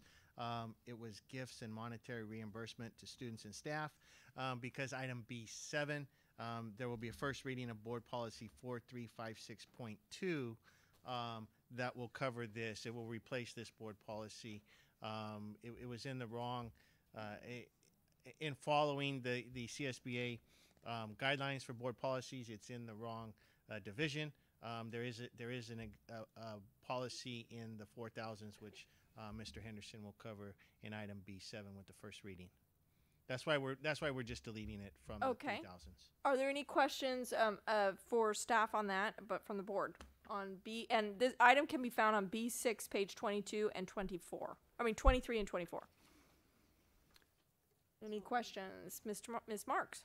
So my only question is to move item G3 to after B7, because I did not realize when we deleted 3311 that it was going to make these two. I forgot that these two went together, B7 and B6. So We can't do that now. We've already voted on the order of discussion items, so that it goes. It's just going to be a report, and we'll talk about it before. But we've already moved. We've already done that. So, okay. I need I'm looking for, we're just discussing right now B620, the board policy 3351 deletion, and the AR 3351 deletion. All right, any questions on that? Any questions from the audience? Any comments, questions? All right, come back to the board for a motion on that. I'm looking for a motion for deletion of board policy 3351 and AR 3351, and the motion's been made by Trustee Brown, and it's been seconded by Trustee Marks. All those in favor? Aye. Aye. Okay, then for B6A, then we need to go to G3, and that's a report, and I guess, Mr. Zierli, you are going to be talking about that. Yes. Under reports was an administrative regulation 3311.2 for leaseback contracts. It was under reports because there is no corresponding board policy for review. This falls under board policy 3311. But because we have a past practice and we are utilizing leaseback contracts, it was important to have this administrative regulation language in our board policies, because we are already practicing this and we're issuing these type of contracts. All right. Are there any questions for staff on this item? Ms. Marks? So I asked to move it off of reports onto discussion action, because I wanted to understand better, and especially for our new board members, why there's administrative regulations that we're voting on tonight, but this is an administrative regulation that we're not voting on. So it's a report. So it's a change, but a report. And I remember when this happened to me on the first year I was on the board, and I went and talked to the staff, and I was like, "Oh, help me understand. How could this be in reports?" And because as you explained, there isn't a board policy. So if there was a board policy, we would be voting on this with the board policy. can you explain to me why we have an administrative regulation that is separate from the other administrative regulations? Because we had, so just the ones we were going to vote on, let's just look, just B6, just to clarify. B6, what was it? It's the one that we took off. I have to find it. There was a board policy 3311 for bids. Right. There was a board policy 3311.1 for uniform public construction cost accounting procedures. Those would be first readings of board policies with an attached administrative regulation, first reading, to go along with those board policies. There is not a board policy covering lease-leaseback contracts. That's under the bid umbrella, but there is an administrative regulation for it. If we're going to utilize lease-leaseback contracts as a procurement method, it needs to follow these guidelines, which we are currently doing. In January, the board adopted a resolution that really states this word for word, but we didn't have an administrative regulation, so we brought to the board in January a resolution stating how we're going to utilize lease-leaseback contracts and the method of which we're going to utilize them. We're already doing this. It's in existence. This just memorializes it with an administrative regulation. Okay. Even though we don't vote on it. It's my understanding. It's been my practice in 4 other districts that administrative regulations are the administration's intent to how we're going to comply with the established board policy. They are brought to the board here for first reading if we're making a revision with the board policy. This is kind of a unique situation where there's no board policy for it. They're not brought back as an item for the board as second reading to approve. When the second reading of the board policy is, we're asked the board to approve it. So in this case, because there's no board policy, that's why this one was an anomaly and it was in the report section. Okay. Thank you. Explained it. All right. Dr. Gucci was going to weigh in, but Trustee Walker. Oh, I'm probably going to say what she was going to say. I was just going to go back to the consent calendar for tonight. We approved board bylaw on board policies. Board may review and or approve administrative regulations, but essentially we don't have to. And so part of that is that the board policy defines what they're doing within the ARs. If there's a conflict between a board policy and an AR, the board policy takes precedence. And I think that underlying that, that's the real issue, is that in all reality, we don't have to approve ARs. I think it's a good idea to do so for the time being because we're in such a comprehensive review. But I don't think it's unusual from folks who would have to tell you from a different district that ARs probably don't come to the board as much as they do here. So let me explain a little bit of the policy. So the way that, so in answer to your comment, yes, other districts do not approve administrative regs. The process that we have here is the board policy and the admin reg come for the first reading.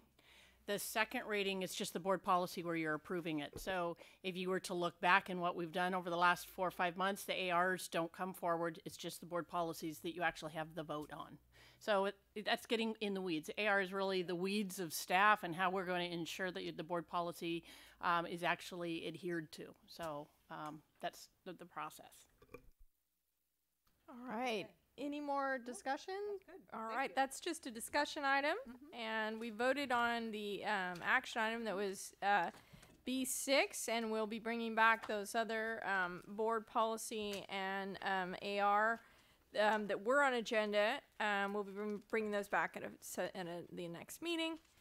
All right, that takes us on to B7, which is the approval of first reading of the following proposed drafts of board policies: Board Policy 4020, Drug and Alcohol-Free Workplace, Board Policy 4156.2, 4256.2, 4356.2, Awards and Recognition. And I'd like to turn this matter over to Mr. Zierli. I think that one might be mine. Oh, on I this must side. have gotten confused on whose was whose. That's all right. That's all right. Good evening, Board President Newman, trustees, Superintendent Noguchi, fellow cabinet members. Following the review of CSBA, by CSBA, mandated and conditionally mandated board policies and our continued efforts to bring forward updates to current board policies and to bring forward new board policies when previously absent. I bring for your consideration the following two new board policies. First, Board Policy 4020. This is the drug and alcohol-free workplace, which outlines the board's belief that a drug and alcohol-free workplace is essential to staff and student safety and a productive and safe work and learning environment. It addresses the district's prohibition of controlled substances or being under the influence of controlled substances while on duty in the workplace, inclusive of school-related functions outside of the school day. This policy is consistent to meet compliance with the Drug-Free Schools and Communities Act and is important in ensuring employees can safely and effectively perform their jobs and that we all have a safe and productive work and learning environment. It's recommended the board approve the proposed Board Policy 4020, the drug and alcohol-free workplace. And the second new board policy submitted for your consideration is, as was mentioned, BP 4156.2, 4256.2, 4356.2. The title is Awards and Recognition. And whether in a board meeting or a board governance workshop, I've heard many times various board members express their appreciation for and the high value you attribute to the district's instructional and non-instructional staff. This board policy provides an avenue to recognize employees' outstanding service, and in so doing, increase employee morale, and it also highlights employees' creative and innovative performance. The policy references the board's desire to recognize staff on various days of significance, which the board identifies through a variety of resolutions throughout the year. And in addition, the policy expresses the desire of the board to authorize awards to individual employees who, as listed, do one of the following: either propose procedures or ideas that result in eliminating or reducing district expenditures, or improving district operations, or performing special acts or services in the public interest, or by their superior accomplishments make exceptional contributions to the efficiency, economy, or other improvement in district operations. The awards are defined in the policy to include things such as service pins, certificates, plaques, or other mementos, with the stipulation consistent with Education Code 44015 that monetary awards shall not exceed $200 unless given the board's expressed approval. And as always, there's the opportunity for recognition as occurs here at a board meeting. It's recommended that the board approve Board Policy 5156.2 Awards and Recognition and grant the opportunity to recognize the many valuable contributions of our district's employees. So those two board policies for your consideration. Does anyone have any questions for Mr. Henderson? Trustee Brown. Yeah, if I could refer to page B72. The second paragraph, first of all, let me just ask, is this straight out of CSBA recommended language? Yes, sir. Okay, for me, I have a problem with the and or because I'm questioning whether or not we can, if someone is terminated, also require that they have or participate in drug assistance or rehab program. Well, it says up to and including termination, so up to could be short of termination, and a resolution is consistent with the drug and alcohol-free workplace. The act that brought about this was if employees have substance abuse problems, to rehabilitate and get them back into work was one of the original intent.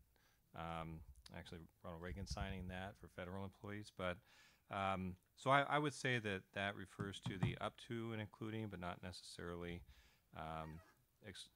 inclusive all the time of termination. It depends on the circumstances, so I think that's why that terminology may still work. Okay. It seems like it's stating that we're going to do something that we may not be able to if we've terminated an employee. Well, that's when the language says or.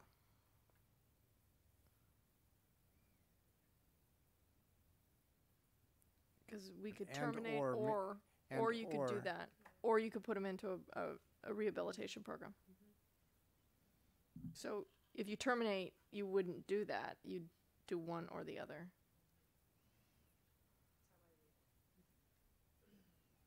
We could separate out those two also. We could do one sentence with if they're terminated, and then one sentence if they're not. If you want to, basically, they've made one really long sentence here, and we could split this up if that would make you more comfortable. That would be better for me. Yeah, if you, a little bit more if that's it's not a confusing problem. in the reading. Yeah. So it's just really just if you're terminated, then it's this. If you're if it's up to, then it's that. So we can do that.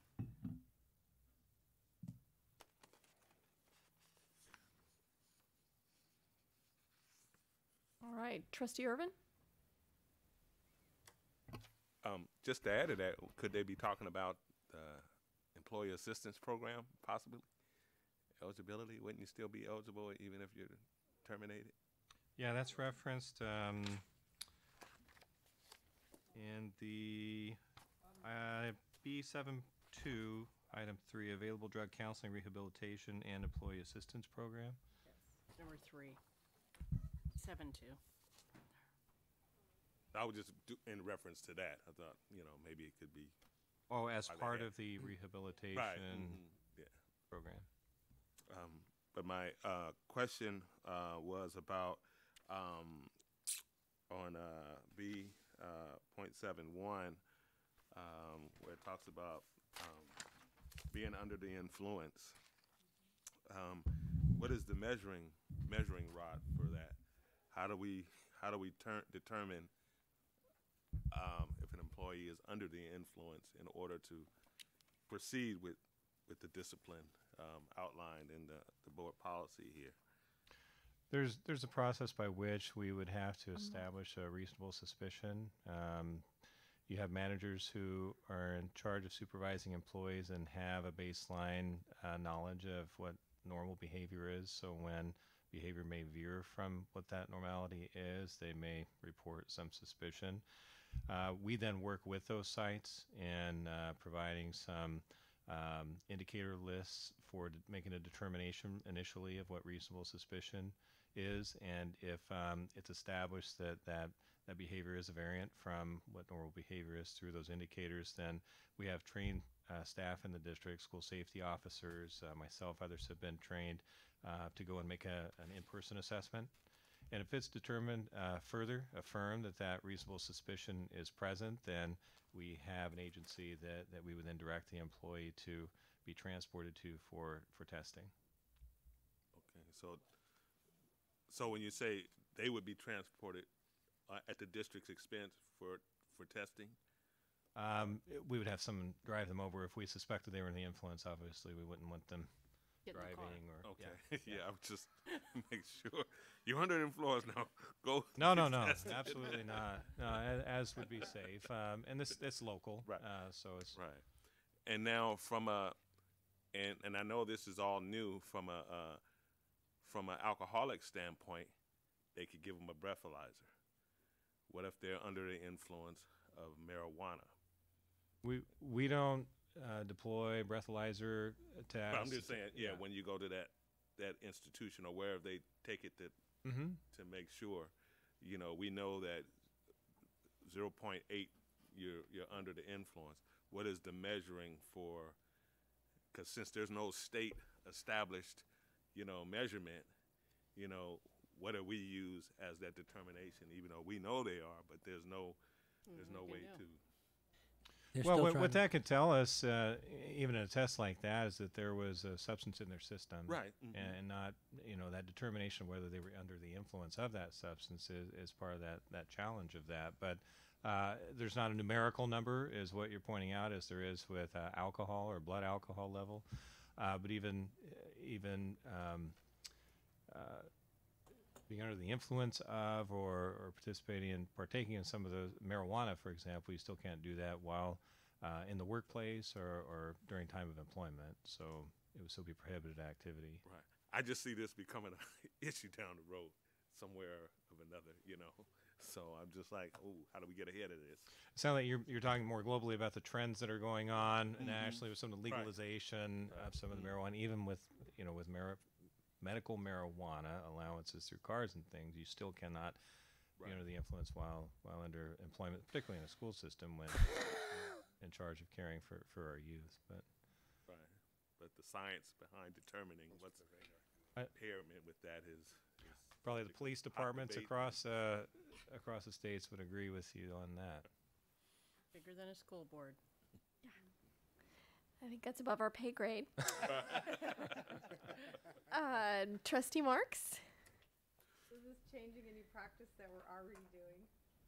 It's consistent with the practice that we're already doing. Only because I've been here when we've had some issues with this, and they were pretty, substantial, I'll say. And so this seems consistent with what has happened in the past. So I'm just asking you if it's going to make your job, that now we have a board policy that states this, actually states it, but I know we've been already adhering to the law as best we could with our bargaining unit, because the bargaining unit prohibits us from doing certain things. Like in the private industry, if someone were to come to work inebriated or under the influence of some kind of substance, the business can release them. Mhm. We'll call it release them, but they usually fire them. So in our situation, because our bargaining unit has not given us, these are going to be the parameters of it based on this, other than the one line that says it's in accordance with the law and the district's collective bargaining agreements. So the only way this would change is if we changed it with the collective bargaining on our contract with the union. To answer the question, I think it's consistent with our practice. It wouldn't change any of those. If anybody's performing any safety-sensitive functions, we're not going to hesitate to remove them immediately from that environment and not be able to do that. Our drivers and things like that, transporting students. We have separate policy for testing related to them. It's unrelated. It's driven by the Department of Transportation, California law. But what you're referring to is probably just some of the due process steps that we have in our school district system before that discipline could be implemented. But we do have at our disposal the recommendation for immediate suspension and unpaid suspension or unpaid administratively. Those types of things would still be at our disposal. But there are certain steps, yes, that we have to follow, and this wouldn't be more constraining, if that's your question. We would still be able to proceed. Yeah. All right. All right. That's fine. Thank you. All right. Any more comments from the board or questions? All right. To the audience, I don't think I can't see behind the podium. I don't think there's anybody left. So I'm back to the board. I'm looking for a motion for first approval. Trustee Walker? I'll motion for approval after I say thank you.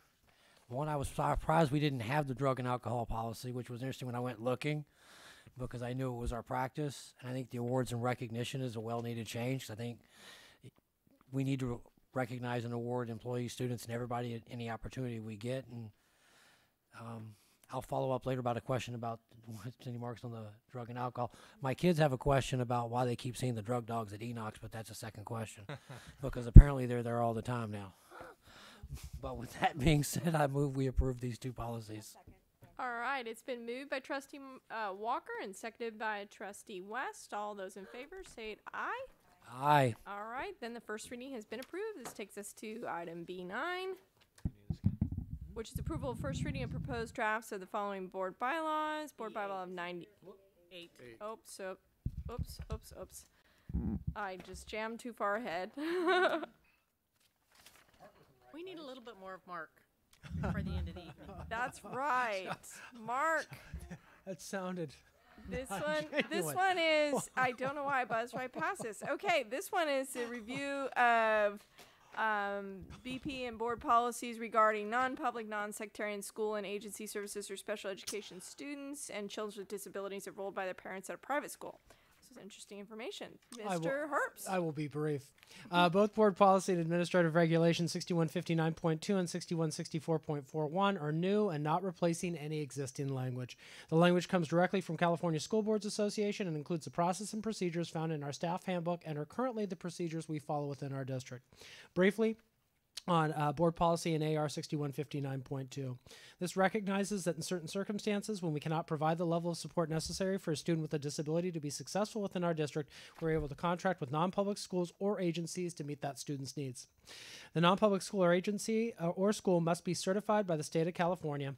Any student with a disability who receives such placement and or services is still entitled to the same procedural safeguards, due process rights as those who attend public school within the district. Board Policy and Administrative Regulation 6164.41 recognizes our obligation under both state and federal law to identify and provide services to students enrolled in private schools located within the district. The policies outline our need to use our private school dollars, which we do receive, to provide agreed-upon services to those students who opt to remain within a private school setting and who are eligible for the agreed-upon services. In summary, it's recommended that the Board of Education approve the first reading of the proposed drafts to Board Policy and Administrative Regulation 6159.2 and 6164.41. Great. Thank you, Mr. Herbst. Are there questions for him? Trustee Walker. I just got one. It's an easy one. If we're back at the baseball game, we're at the dot race. You just won because if my counting is correct, on the audit, you had 2 left, and this clears your last 2 off the audit from last year, right?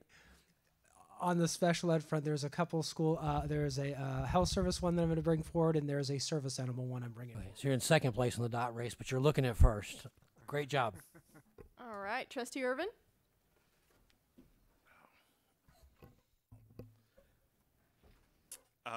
What of our current numbers of outside placements that we do with non-public schools and non-sectarian schools? 86. 86 district-wide? District-wide. Okay. And where are they located? Are they all here in Sierra Vista, what's construed as a segregated, what's construed as a non-public school would be Sierra Vista, East Valley Education Center, John F. Kennedy would be segregated sites. We have nobody that is out of state or nobody that's in residential treatment. Okay. Thank you. Sure. All right. Trustee Marks? So, do we ever place any students out of state? Yeah, occasionally. We had one student that was placed out of state last year. Wow. I was imagining that this was actually when the CSBA developed it, it was for, school districts like in Tahoe or Placerville or somewhere where they would actually might move them out of state. There are some facilities that the state of California does not provide that only are provided out of state. So it happens as a rarity. We've had one in the last 5 years, but yes, we did have a student that was residentially placed out of state. That's interesting. I was unaware of that, but thank you, because I was going to suggest that we delete the whole out of state thing, because it was like, why do we have this? So, okay. Yeah. No. Yeah. Thank you. I had just one point of clarification. It's in on page B81. At the very last sentence of the first paragraph, it said, the governing board recognizes its responsibility to provide all district students, blah, blah, blah. Okay, so then it's the next sentence. When the district is unable to provide direct special education and or related services to students with disabilities, the board may enter into a contract with non-public, non-sectarian school. Is it the board or is it the district? Because everywhere else we talk about the district entering into this contract. And so I'm wondering whether where it says the board there, should it say the district? Gosh, it came straight from CSBA. I Really, know. it goes to the master contract, which is signed off, and actually the board actually approves our master contracts. It comes through here. Right. So it is entering it. The board does it. So correct. Okay, because everywhere else it says district, and I thought, well, we better ask. Okay, then on page B89. I just don't know what this term means. It's child find. What is that? It says number 1. It's on the consultation with private school representatives, and then it's number 1, the child find process. Child find is having a process to where if an individual suspects a child has a disability, that they have a process to make a referral, and then that would kick in perhaps an assessment to determine eligibility. That's what child find's talking about right there. Okay, so that means something to you. Correct. That's a term. It is. Okay. Commonly used term in special education. Well, I just wasn't sure what it was. I thought, well, that's a weird term. All right, and that was my only questions. Any more questions for staff? All right, to the audience, even though I don't think there's anybody here, but we'll come back and come back to the board. I'm looking for a motion for first approval. Trustee Irvin? Oh. I wanted to know, do we use consultants in any of the processes for, like, placing students in the non-public, non-sectarian? We have a team. We have a behavior, because typically when you're moving a child into one of those settings, it's because we can't educate them here. So it's usually typically because of behavior, extreme behavior. So yeah, we have a what I would consider to be a multidisciplinary team that looks at each and every one of those placements, including behaviorists, clinicians. Yeah. All right, I think our student representative wanted to make the motion.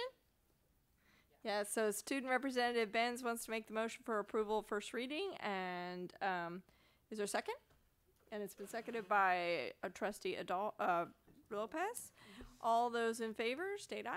Aye. Aye. All right, it's been approved unanimously. That takes us on to B9, which I was jumped to before, which is these board bylaws: 9011, 9200, 9323.2, 9324, and 23.2. All right, so there's a board presentation. Click for me. Yeah, and I think Trustee Walker wants to walk us through some of this. He's great. I'm gonna have some fun. You did it. Yes. That's right. So I could practice running things. Oh, you're gonna give me the clicker to boot? Oh my goodness. Seatbelts on, tray tables up. All you need is a gavel.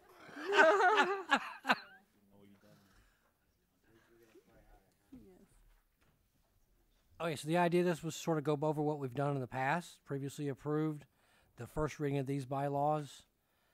Next step, still on the first page, but I believe I deleted it before it got here. And so what we've done in the past couple of meetings, we've done conflict of interest, meetings and notice, agenda meeting and materials, meeting conduct, government standards, board committees, board representatives, and board policies, which covers a whole wealth of things that we can do. Trustee Brown was on the bond committee, which was board representatives. We've set up a committee that allows us to do the bylaws. Board policies puts together a framework of how we go about doing this.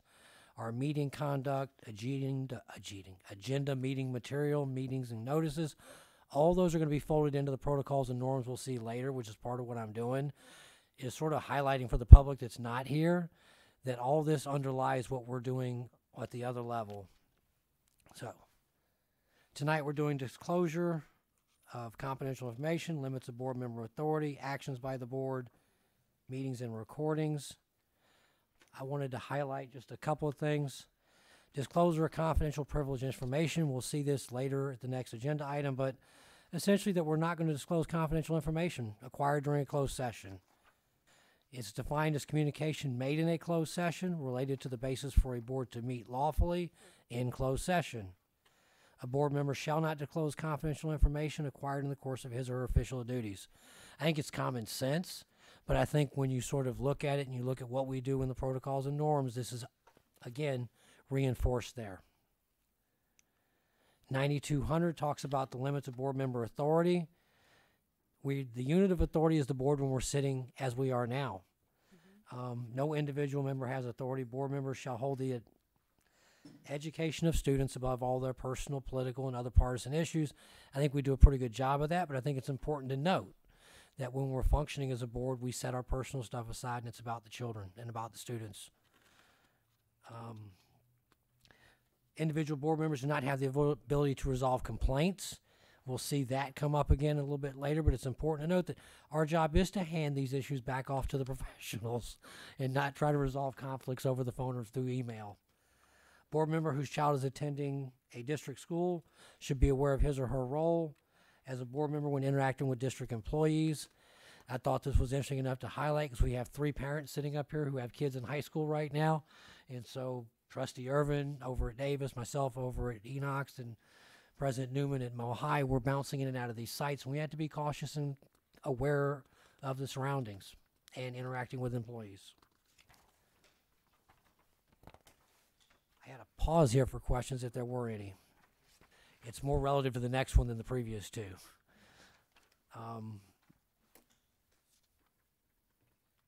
And this is where Trustee Marks had a few questions, and Mr. Zerley might have to get involved a bit. Actions by the board is a board bylaw that for the most part, by my interpretation, really defines when we have to vote in a certain fashion or manner and a certain quorum has to be reached. Action by the board is a collective decision by the majority. A collective commitment or promise by the board to make a positive or negative decision. A vote by a majority of board members on a motion, proposal, resolution, or ordinance. Actions taken by board members in open session were recorded in board minutes.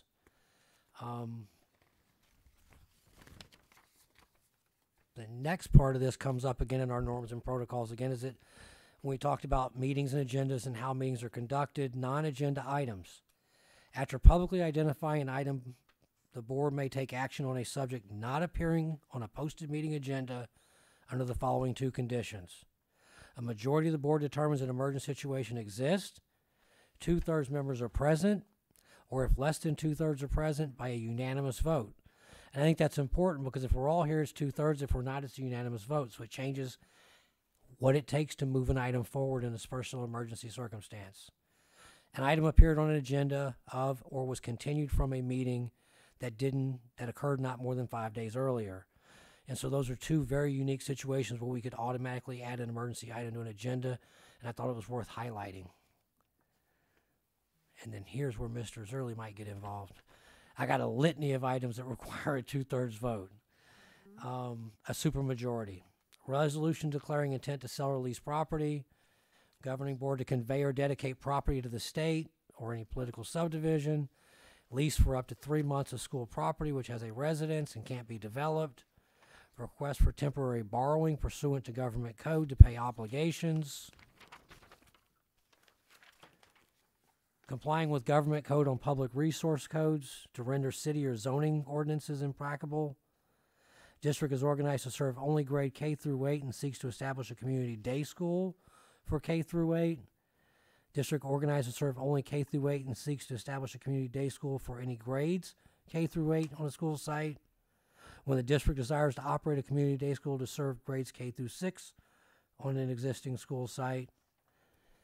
I thought these three were sort of interesting, and I don't really have a question because we don't have the policy on community day schools, but it's clearly something to be sort of highlighted in your mind. If we go down that road, it's going to require a supermajority vote, and we do have a K through 8 specific district versus separate from our high school.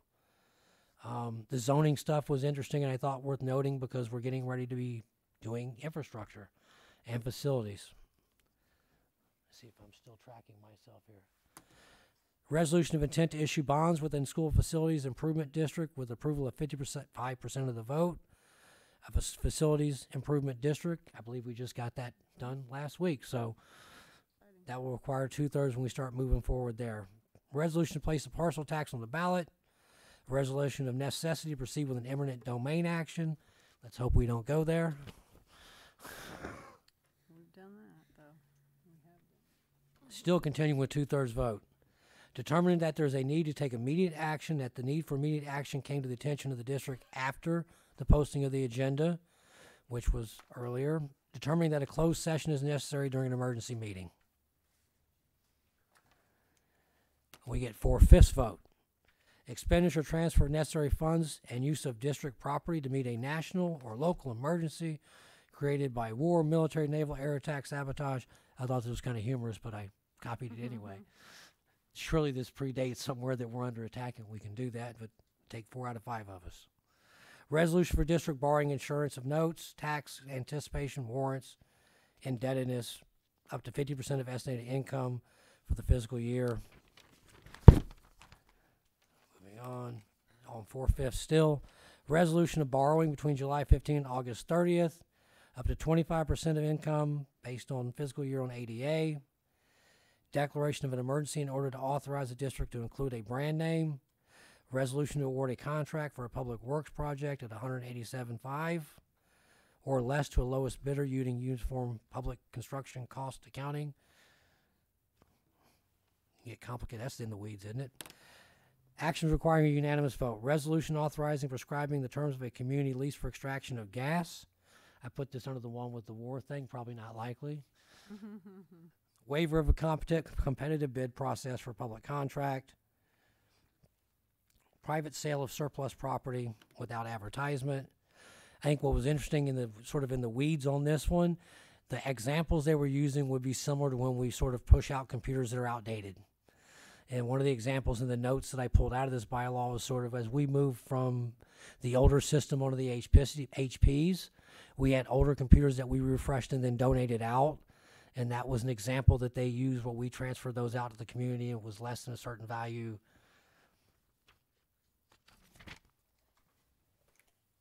And then I'll leave this to Trustee Marks, who had questions about this, where I stopped and put a little question sign. And I see why she was asking me, because it's a litany of stuff.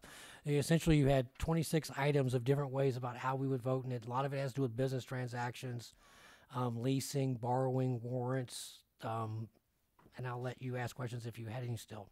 No, well, I think I really, when I looked at it, and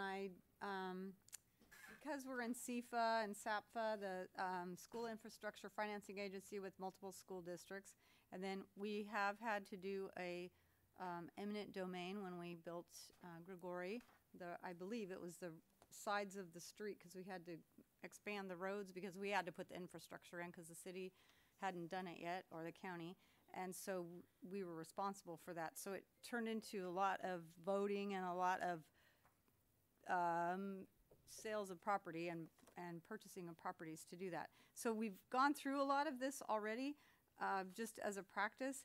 But I think for me, it's just hard to say, is somebody keeping tabs on when we do these votes that we're doing the proper vote? Like sometimes we need to do a supermajority vote, sometimes we have to do a 2/3 vote, sometimes we have to do a 4/5 vote. I don't know what that is in 5/7, or is it 6/7, or, you know, because we're not a 2/3, we're 7. So, and I was just doing the math on that. Yeah, I actually had the same question. Yeah, I was like, wait, how do we do this? So I didn't know if that should be in there. And then my other question, so that was one. I think you round up. That's what I think. I think you round up as well. I'll ask Roman. Okay, yeah, ask Roman, because I'm sure they have a formula for us to do that, because I didn't want to pass a resolution or sell property or do something that could cause us future problems. But the ADA for 2,500 students, I didn't know that was number. It's B912, and it's the community. It's number 8 on that. When a district has an average daily attendance of 2,500 or less, and seeks to situate a community day school in an existing school site, that I don't think we'll ever deal with.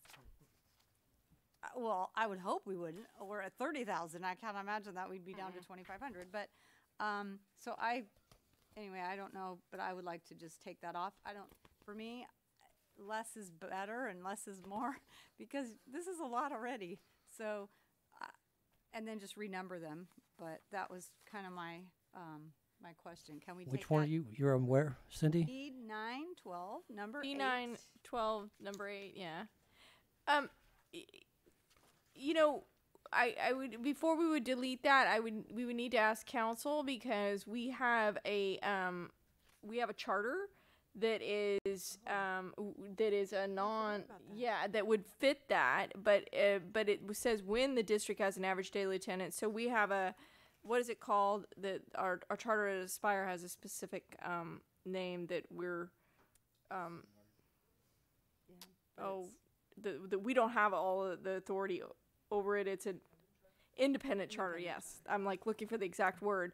It's an independent charter. So whether that would come in there, I'm not sure. So council would need to weigh in. Otherwise, I would agree with you that we would delete that. Trustee Brown. I've got a question. Throughout these documents, it refers to the district attorney. And to take away the confusion with the district attorney that we call the DA, and the district attorney who is the district's attorney, can we make that possessive with an apostrophe S? Thank you. Well, no, in this section where it is referring to it, it is the district attorney. I thought it was a district attorney too. When you're talking about the Brown Act, you are talking about the jurisdiction of prosecuting Brown Act falls strictly within the district attorney, Birgit Flatiger, our current district attorney. And then, but if we, the district's attorney can advise the board on that. But where are you looking at specifically where you think it's confusing? The district attorney's office, that's on page B97, that's Burgett's Stanislaus County District Attorney's Office. That's what applies there. Or could we maybe put in parentheses capital DA? 'Cause then we would know. Or change our attorney for as. Is there a reference? Is there ever a place in our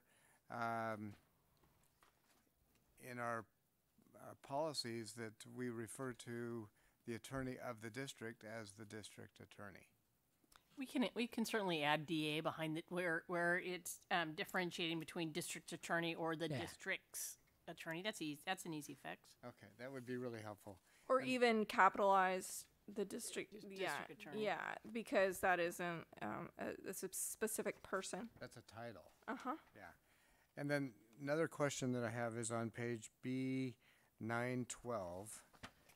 Number 11 and number 12 both seem to fit under this 7214 general obligation bonds. Seems like 11 should fall down into that category with 12. That CF isn't a comparison. That's just a comparison. It's not a title category. It's just that compare for number 11, compare 7214. It's a formatting. Okay, all right. It's not a title. It's a notation. Right, yes. Okay. The titles are noted in underline. All right. I just thought that was some kind of a heading. It's the ed code. It's just the ed code number. Pointing you to the next policy that we have to come back with at some point. With it. Okay, no problem. But I agree. It was one of the things I thought that was interesting about this particular bylaw that was timely. In the sense that it really does talk about the general obligation bonds, how many votes are there. I think that one of the pieces that we'll come back with next month that we sort of tabled tonight was the board policy in AR on bids.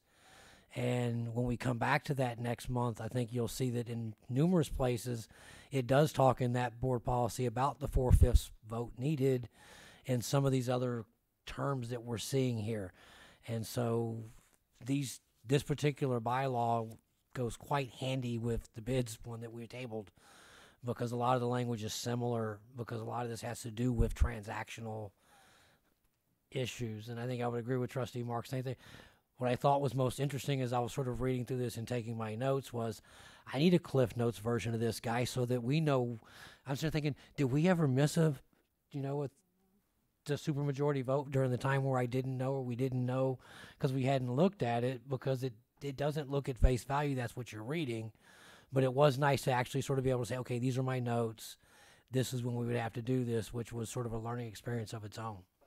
This is your Cliff Notes. This was my Cliff Notes, and it was actually longer than I thought, but I knew you had questions, and I thought it was interesting just to highlight how many different scenarios are possible where we have to go to a 2/3 or supermajority vote when it comes to issues of transactions on property. Warrants, you're in trouble with money-wise and so forth. It is. I'll move on to the last guy here. Where am I at? Oh, back up a little bit. Yeah, the recording. Meetings and recordings. Maintaining accurate minutes. Provide a record for the board. Actions by use of district staff and the public. Secretary shall keep minutes and record all board actions. Minutes can be made available to the public upon request. There'll be a brief summary and not a verbatim transcript. I think one of the interesting pieces was closed session minutes are stored separately from regular or special meeting minutes, because back to the first bylaw we talked about was disclosure of confidential information. We have to protect what's discussed in closed session. And the district may take, film, or broadcast any open board meeting, which we do here. The recorder or camera will be in plain view of meeting participants. I'm pretty sure that one mounted on the ceiling qualifies.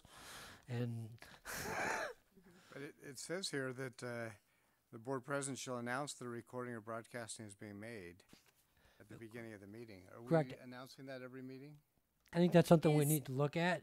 It's on our agenda that it is recorded, and we do note that when people come up to the microphone that this is being recorded. So we can add that to the script at the beginning, but I believe it's on the agenda at the beginning.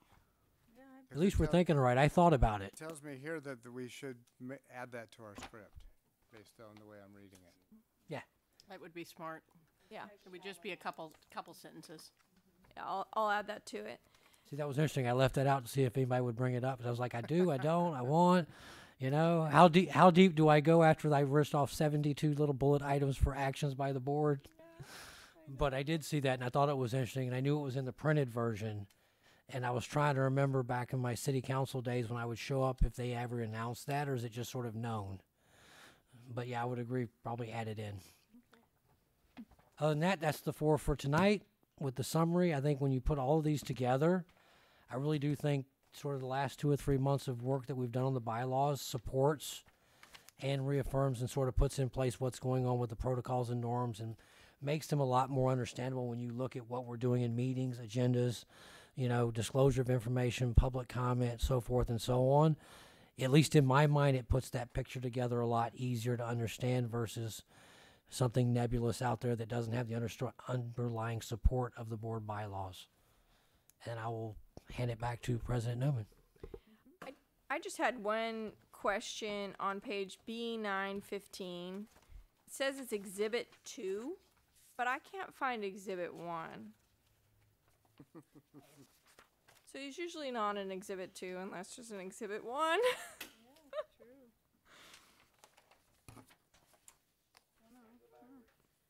I don't believe there is an Exhibit 1 because this is the only one that had a letter or something that was outside of the bylaws. So is E23 E9323.2 is that all the exhibit is? So does the Exhibit 1 begin on page B911 and then Exhibit 2 is the sample letter? Yes. Yep. Yeah. Okay. Yep. Okay.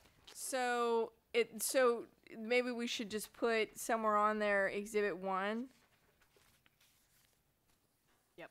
So that it's clear because it's Exhibit 2 9323.2. Good. Okay. So we're gonna need to make all these changes. All right. And I think what Trustee President Newman is bringing up is that Exhibit 1 talks about what Trustee Brown brought up about the district attorney and the Brown Act, and Exhibit 2 was a sample response letter based on the 3 actions we could take as a board, which would be to respond to it, not respond to it, or wait long enough that essentially it becomes, for lack of a better word, a table veto and it just goes out.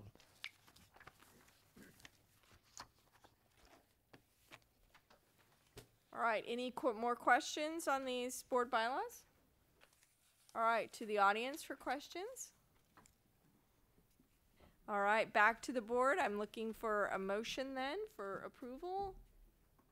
I move approval. All right. Approval of these 4 bylaws. And then, so it's been moved by Trustee Marks and seconded for first reading. Seconded by Trustee Walker. All those in favor, state aye.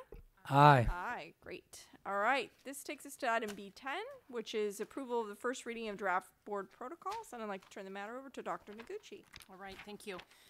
As Trustee Walker has really outlined, really the work with the bylaws is really the same work that we have with the protocols. The difference is the bylaws are board policy. The protocols are not. Those are just guidelines and ways to help you navigate all of that you just saw up there. Really the board protocols are the Cliff Note version of your bylaws. So it's a quick reference for you as board members and guidelines for how you work individually and also how you work collectively as a whole.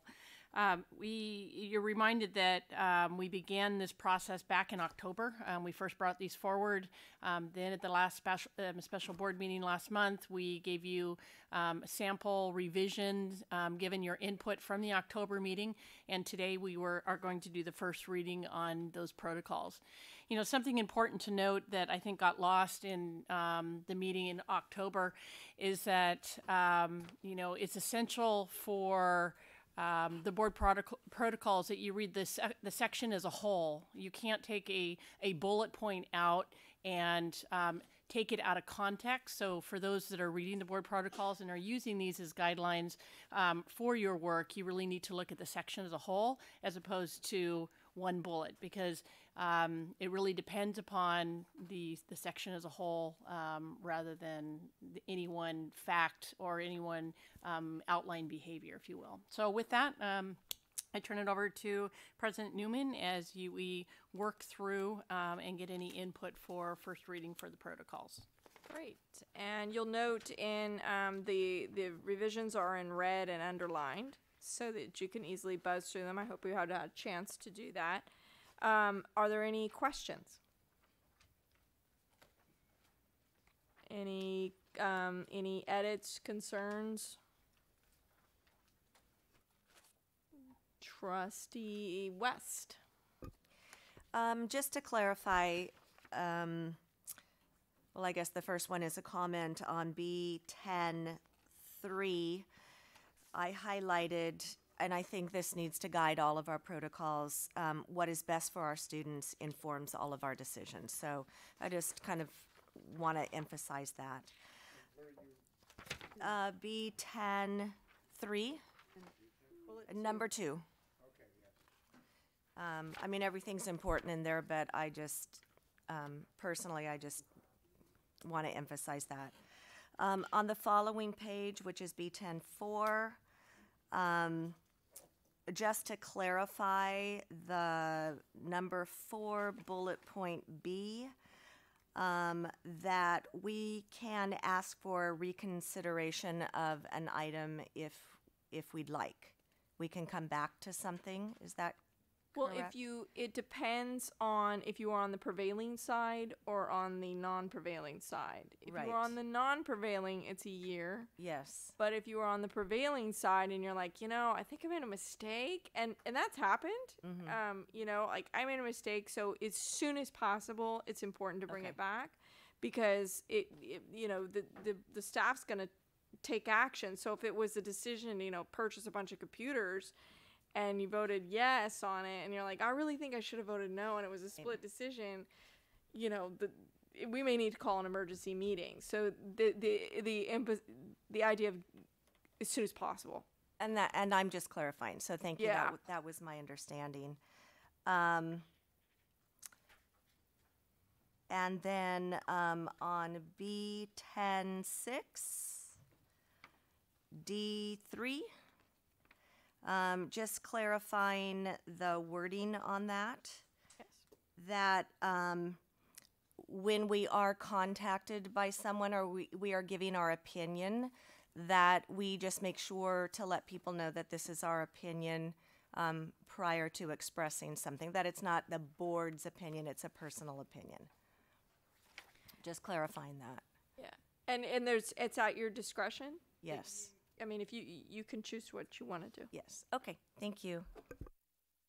And Trustee Brown. But I do want to add something to that, because really the purpose of these guidelines is also to protect you. So while, yes, it is your opinion, media contacts you, it's your opinion, we don't want to deliberate out in public. So if we know that something's going to come to the board 2 weeks from now, and the media then goes and contacts 7 of you, what we don't want to do is to say, yes, I'm going to vote yes on that if the vote hasn't been called, because therefore we would already know what the vote was before the vote was ever taken, which then goes against what this board as a whole should be doing. So it's something to just consider if it's something that's actionable or if it's something that's not actionable, and think through your response at that.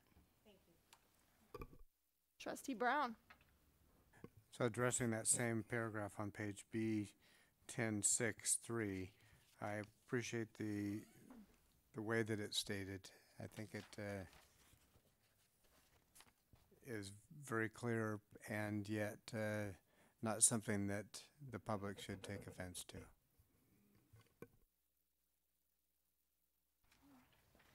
Trustee Irvin. And just to clarify what Superintendent Noguchi was saying about, so if they call and you respond to something after a vote and they call you and ask you, why did you vote that way? And then you could explain why you voted that way. Yeah, and I think it's important to note, I mean, part of the goals of this board is to work collectively as a team. So while, yes, you could be asked why you voted one way or the other, and certainly you have every right to be able to share your opinion on that, whichever way the vote comes out, whichever what the majority was, you're supporting that majority. So while, let's say you're on the opposing side of that particular action, you say, I disagreed with that. These are the reasons why. However, I support the will of the board, if you will, because again, it's important to be able to stay together and consistent as a team here. If that adds to that, okay. Trustee Walker. Hey, so just to clarify, because I think that's important, because I think the way it's worded makes sense, because there's been a lot of confusion out there on this issue that is a bit unnerving at times, because I think the way it was presented was inaccurate, and that we do have to move forward. And I think to Trustee Irvin's point, the one time that happened here and I was not happy in the least, I didn't go talk to the press. I simply wrote a letter to the editor, dropped 290 words, and I've left it alone for 18 months. Happy or not, the will of the board moves forward. And so I did write a letter to the editor and put my opinion out there and walked away. I think the other part of this is I spoke at a public meeting last week, and I opened it up very much in our board protocol saying, you may have read in the paper, da-da-da-da-da. What that means is I tell you that when I'm speaking tonight, I'm speaking as John Walker. Yes, I may be a board trustee, but I'm speaking tonight as myself. I don't speak for the board, and there was nobody that did not understand that, and it was important to clarify that we do have the ability to express our opinion, but you want to be cautious. And then the other criticism I've heard is, why do I have to check in with somebody I'm supposedly your boss? Because I'm not running the district. We've hired the superintendent to run the district, and if we're going to go do something that undermines that isn't very productive and is not good for the team, and in all reality, even before we sort of look at this, my response has always been to sort of defer back to the experts, because I don't want to get in any more trouble than I can already get into without sort of, you know what I mean? We can all wade into trouble that we don't mean to because we don't understand, and sometimes it's better to just take a step back. And I would say the same thing if somebody asked me about bond stuff. I would say, please go see Trustee Brown, because that's the person who has that answer and understands it far better than I do, and that's the team concept. And I hope that's what people take away from this, is that it is about the team concept, and we haven't given up our right to our First Amendment. We haven't said we can't talk. We've just said be cautious, because at the end of the day, it's about the children first, and it's about working as a team, and it's much easier to disagree behind a closed door one-on-one than it is to take our laundry and put it out in front of the public. Trustee Marks. I appreciate how this was worded too. The number 3, it helps us see that we have an opportunity to share our thoughts and feelings and reasons with the media if we choose to. But I really believe that as we work as a board,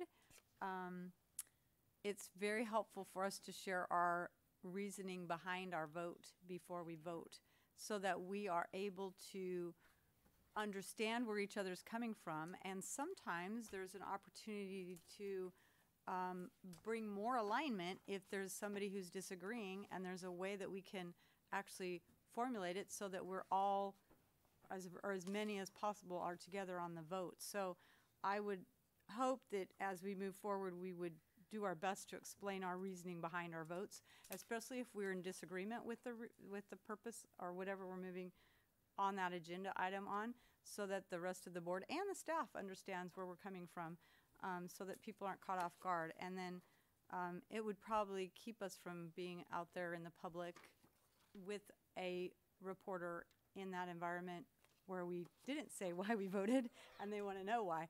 So it's much easier to be prepared in these meetings, to be able to be ready to say why I'm voting the way I am. And it's just, to me, it's just common courtesy.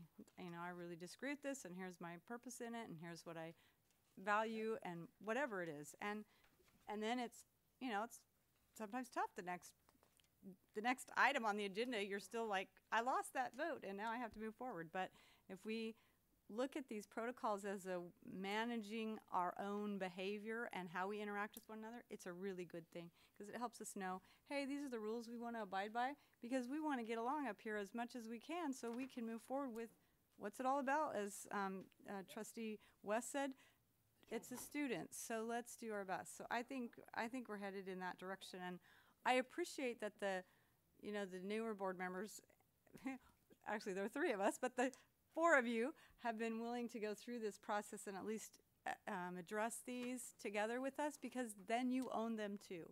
We don't want them to be something that another board decided on and now you're stuck with them. We want you to say, hey, I agree with these. And if you don't agree with them, like has happened in the newspaper, then we can say, hey, let's talk about it and let's change it or let's work on it. And so I appreciate all the effort that went into these protocols. So thank you, and I just want to thank you all for taking the time and at our workshop to share your heart and share what you thought. I think it's good. Trustee Walker? I want to pick up on what Trustee Marks just said because it's important, because these aren't the same board protocols and norms that I signed when I came into election on this board 3 years ago. True. And President Newman, Amy, has worked diligently on these things. She has worked really hard. And again, I get to see them and she will send them back and forth, but I'm not doing the work here. I've had recommendations. I've sent her things that are in our bylaws that were coming down the pike, and they were addressed as far as meeting procedures and how the agendas and so forth are put together. And those things were changed and updated to reflect what's going on behind the scenes with the bylaws. And you put a tremendous amount of work into it, and I appreciate it and want to make sure I publicly say thank you, thank you, thank you. Because while that was going on, I was doing this, you were doing that. You know, we're all doing different things, and that's the definition of teamwork, is that you've got somebody that took something on and got it across the finish line, which enabled others to do their job at the same time, and we all get there together. And again, thank you, thank you, thank you. All right. Well, thank you, Trustee Walker. These protocols can only be effective if we all sign on them. Mm-hmm. So they're only good if we all agree to them, because again, it's just governing our own behavior. They're not board policy. They're just protocols governing our own behavior. And whenever you're these team beliefs and governance team beliefs and team government team norms, whenever you're doubting, like, oh, what should I do? How is this? Why is this rule here? Why is this protocol here? How should I look at this issue? I mean, these are great guidelines for why and how we do what we do. And so, just the reason for, as a courtesy, informing the superintendent of conversations with the media, well, that's because we recognize, number 12 here, we recognize the value of mutual trust, open team dialogue, and being fully informed is a condition of mutual trust. So that's our norm that we're operating under. So that trust and that, no surprises. And so there's reasons for all of it. So these norms and beliefs are really important. And so when you have questions on things, this is a great tool to use as a board member. Trustee West. Perfect segue, because I was wondering, I don't know how this happens, but will we be getting a copy of this that we can keep when it's all cleaned up, so that when I have a question, I can look at it and say, what do I do? Could I have will we be getting personal copies of these? Yeah, absolutely. We'll be doing a second read, and then when they're approved again, that we all sign on them. And then it would be great if everybody had it. It's always in our board binder, but yet when you don't have your binder and a question comes up, then you don't have them. So I think it'd be good to have a hard copy that's given to everybody upon when they come onto the board as well. Yeah.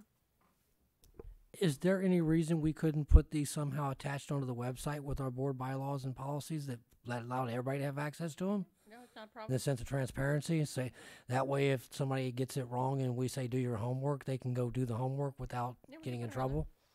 Outstanding. All right. So I'm looking for, let's go out to the audience. Do we already do that? No. Okay. Out to the audience. Any comments, questions? All right. Back to the board. I'm looking for a motion for approval, first reading. So moved. All right. It's been moved by Trustee Walker, seconded by Trustee Marks. All those in favor of a first reading on this, say aye. Aye. Aye. And all those opposed? All right, so it passes unanimously.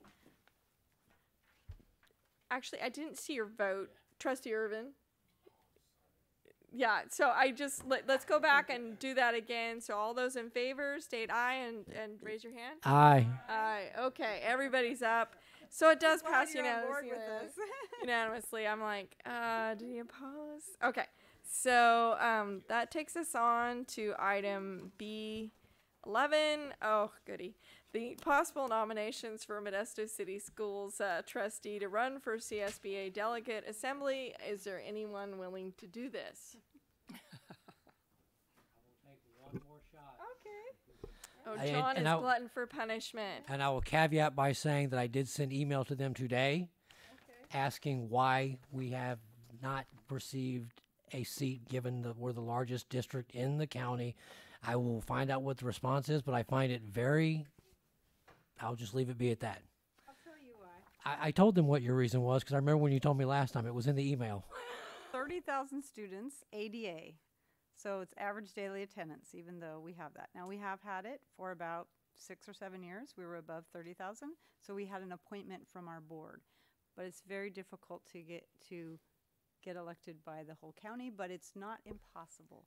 No, I told them that you were the only one that's managed to get that thing across the finish line. But I also mentioned the fact that I thought it was in the sense that we're the largest district in the county. Right. We have the largest unduplicated pupil percentage of anybody in the county. We have the most diverse population of any district in the county. And we're sitting here with 7 feeder districts coming into our high school, which literally means that why don't we have a seat at the table when it comes to some of these issues? Because we really do touch on all these things that they're talking about, whether it be at-risk students, LCAP, LCFF. Speaking to the choir, John. I know, but I put it in the email. I was very courteous.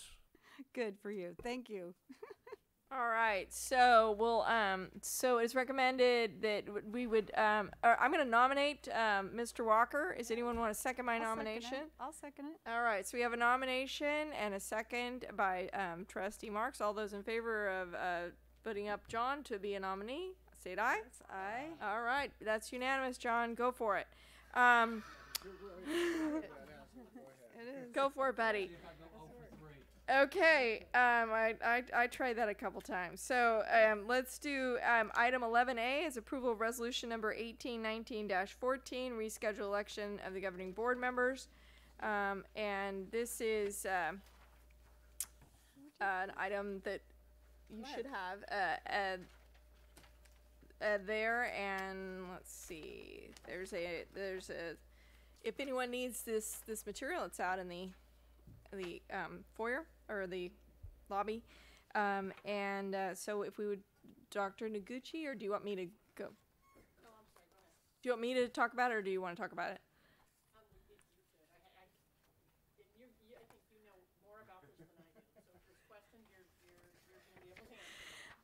So this is what we're trying to do is make sure that we get a resolution over to the county clerk recorder. We met with them, or we met with her proactively back in August prior to the our resolution being on agenda, meaning that we had the Measure F, Measure D, and Measure E all on the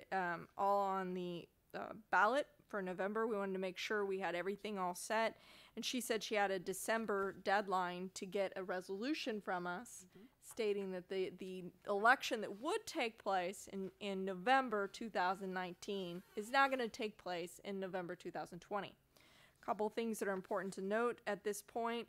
The election hasn't been certified. That would be certified at the beginning of December. But given our schedule, and then this has to go to the city, then given our schedule and the city has to call the election, we wanted to put this on in order to try and meet her deadline. And so the resolution really speaks for itself. It's reflects what passed in Measure F, which it means that the changing the time when our election. Okay, so the Measure F would be, let's see, the Board of Education adopts this resolution to request the City of Modesto to consolidate future even-year elections for members of the Board of Education commencing November 2020 upon certification of Measure F was approved by the Stanislaus Clerk Recorder. So our term of offices for each of us would be extended, those expiring November 2019, which would be myself, Trustee Walker, and Trustee Irvin would be 2019. I think the rest of you are 2021. We're going to be, 20. You were 2021, and now you're going to be 2022, so that all of the elections would move to the even year to accommodate the Voter Rights Act. So that's really, we're just trying to comply with the deadlines, and given the holidays, the timing's a little odd on this. So we're looking for, if you have any questions on this. All right, so then I'm looking for a, let's see, any questions from the audience? Crickets.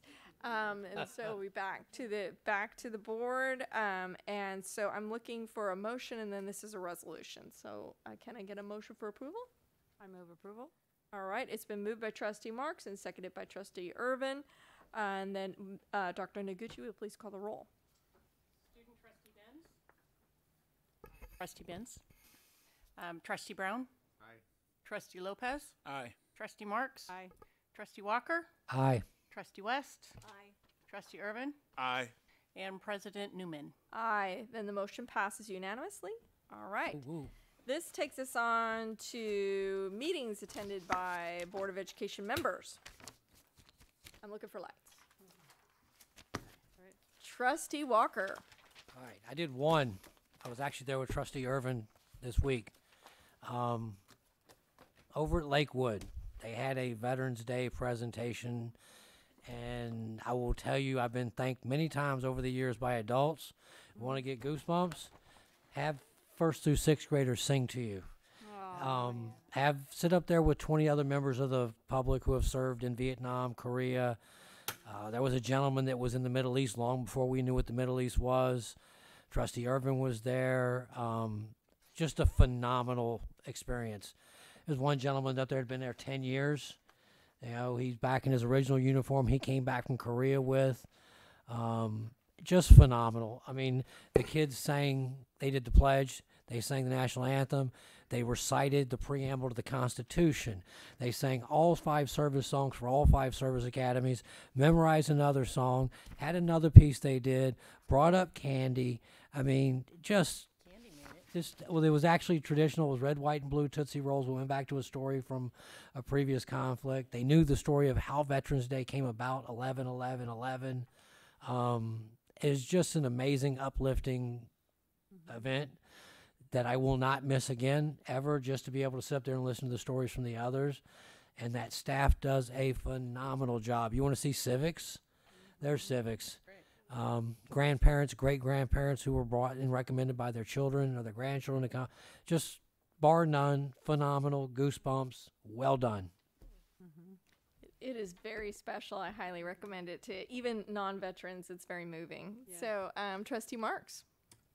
I attended the CSBA Governance Study Group. We're still moving forward with some ideas, and we'll see if we're going to change anything. But we did have a lot of discussion about diversity on the board with CSBA and how that can be improved. And so it's been a really good group, though. But it's just seeing what can we do better as a governing body in California. And then Trustee Lopez and I attended the Safety Task Force, and that was a great meeting. Appreciate all the people that were there. There's different groups that focused on facilities and staff, for safety regarding facilities, regarding staff members, regarding culture, the community, and plans, safety plans. So we kind of divided up into small groups, and so we identified groups that we would like to be part of to move this forward. So I thought the facilitator did a great job. She's really good. And we meet again, I think, in January, I want to say, but maybe I'm wrong. Anyway, sometime. Oh, December. Okay. I know I have it on my calendar, and I'm available, but I just couldn't remember the date right now. So I'm looking forward to it. A lot of staff members involved, police department, sheriff's department, I believe, is there. So a lot of other types of safety are involved in that, and community members, of course. And so, and then I also attended the South Modesto Partnership. Asked for different ones to come to a prayer meeting that was held at the Center Church, which is right near Bret Hart School. And Sheriff Dirksey spoke at it, and then they had it Sheriff-elect Dirksey, and then they had it broken up into different topics. So they had Jorge Perez did a prayer for our schools. It was really, really neat to see him and talk to him again. And then there were city council members there that prayed also, or prayed for things. They prayed for the families. The police prayed as well, had a prayer. And it just was a really neat event. I'd say there weren't a lot of people there, maybe 50 or 60, but we came and had a meal together for about a half an hour, and then the program lasted an hour. But it was really special to be in the group on that side of town at a small church then the hearts were so just, I think everyone there was just so touched by the compassion of one another for each other in whatever situation. And just hearing some, I don't know, special prayers for us, for, just what's going on in our school district with our children and our families and some of the hard issues that they're facing right now. So I just thought it was a very special event. So next year when they do it, I'll see if, we can get on more people on the list, to invite. So if you're, I'm sure you'd been welcome. I was rushing from one thing to the next to get there. So it was good though. All right. Trustee Irvin. As Trustee Walker said, I had oh my goodness, I was just to reiterate what he said, excellent time at Lakewood. I got the email to see if we could, if I could go and attend, and I made the arrangements, and my goodness, I didn't want to leave. I mean, the kids and the staff did such an amazing job.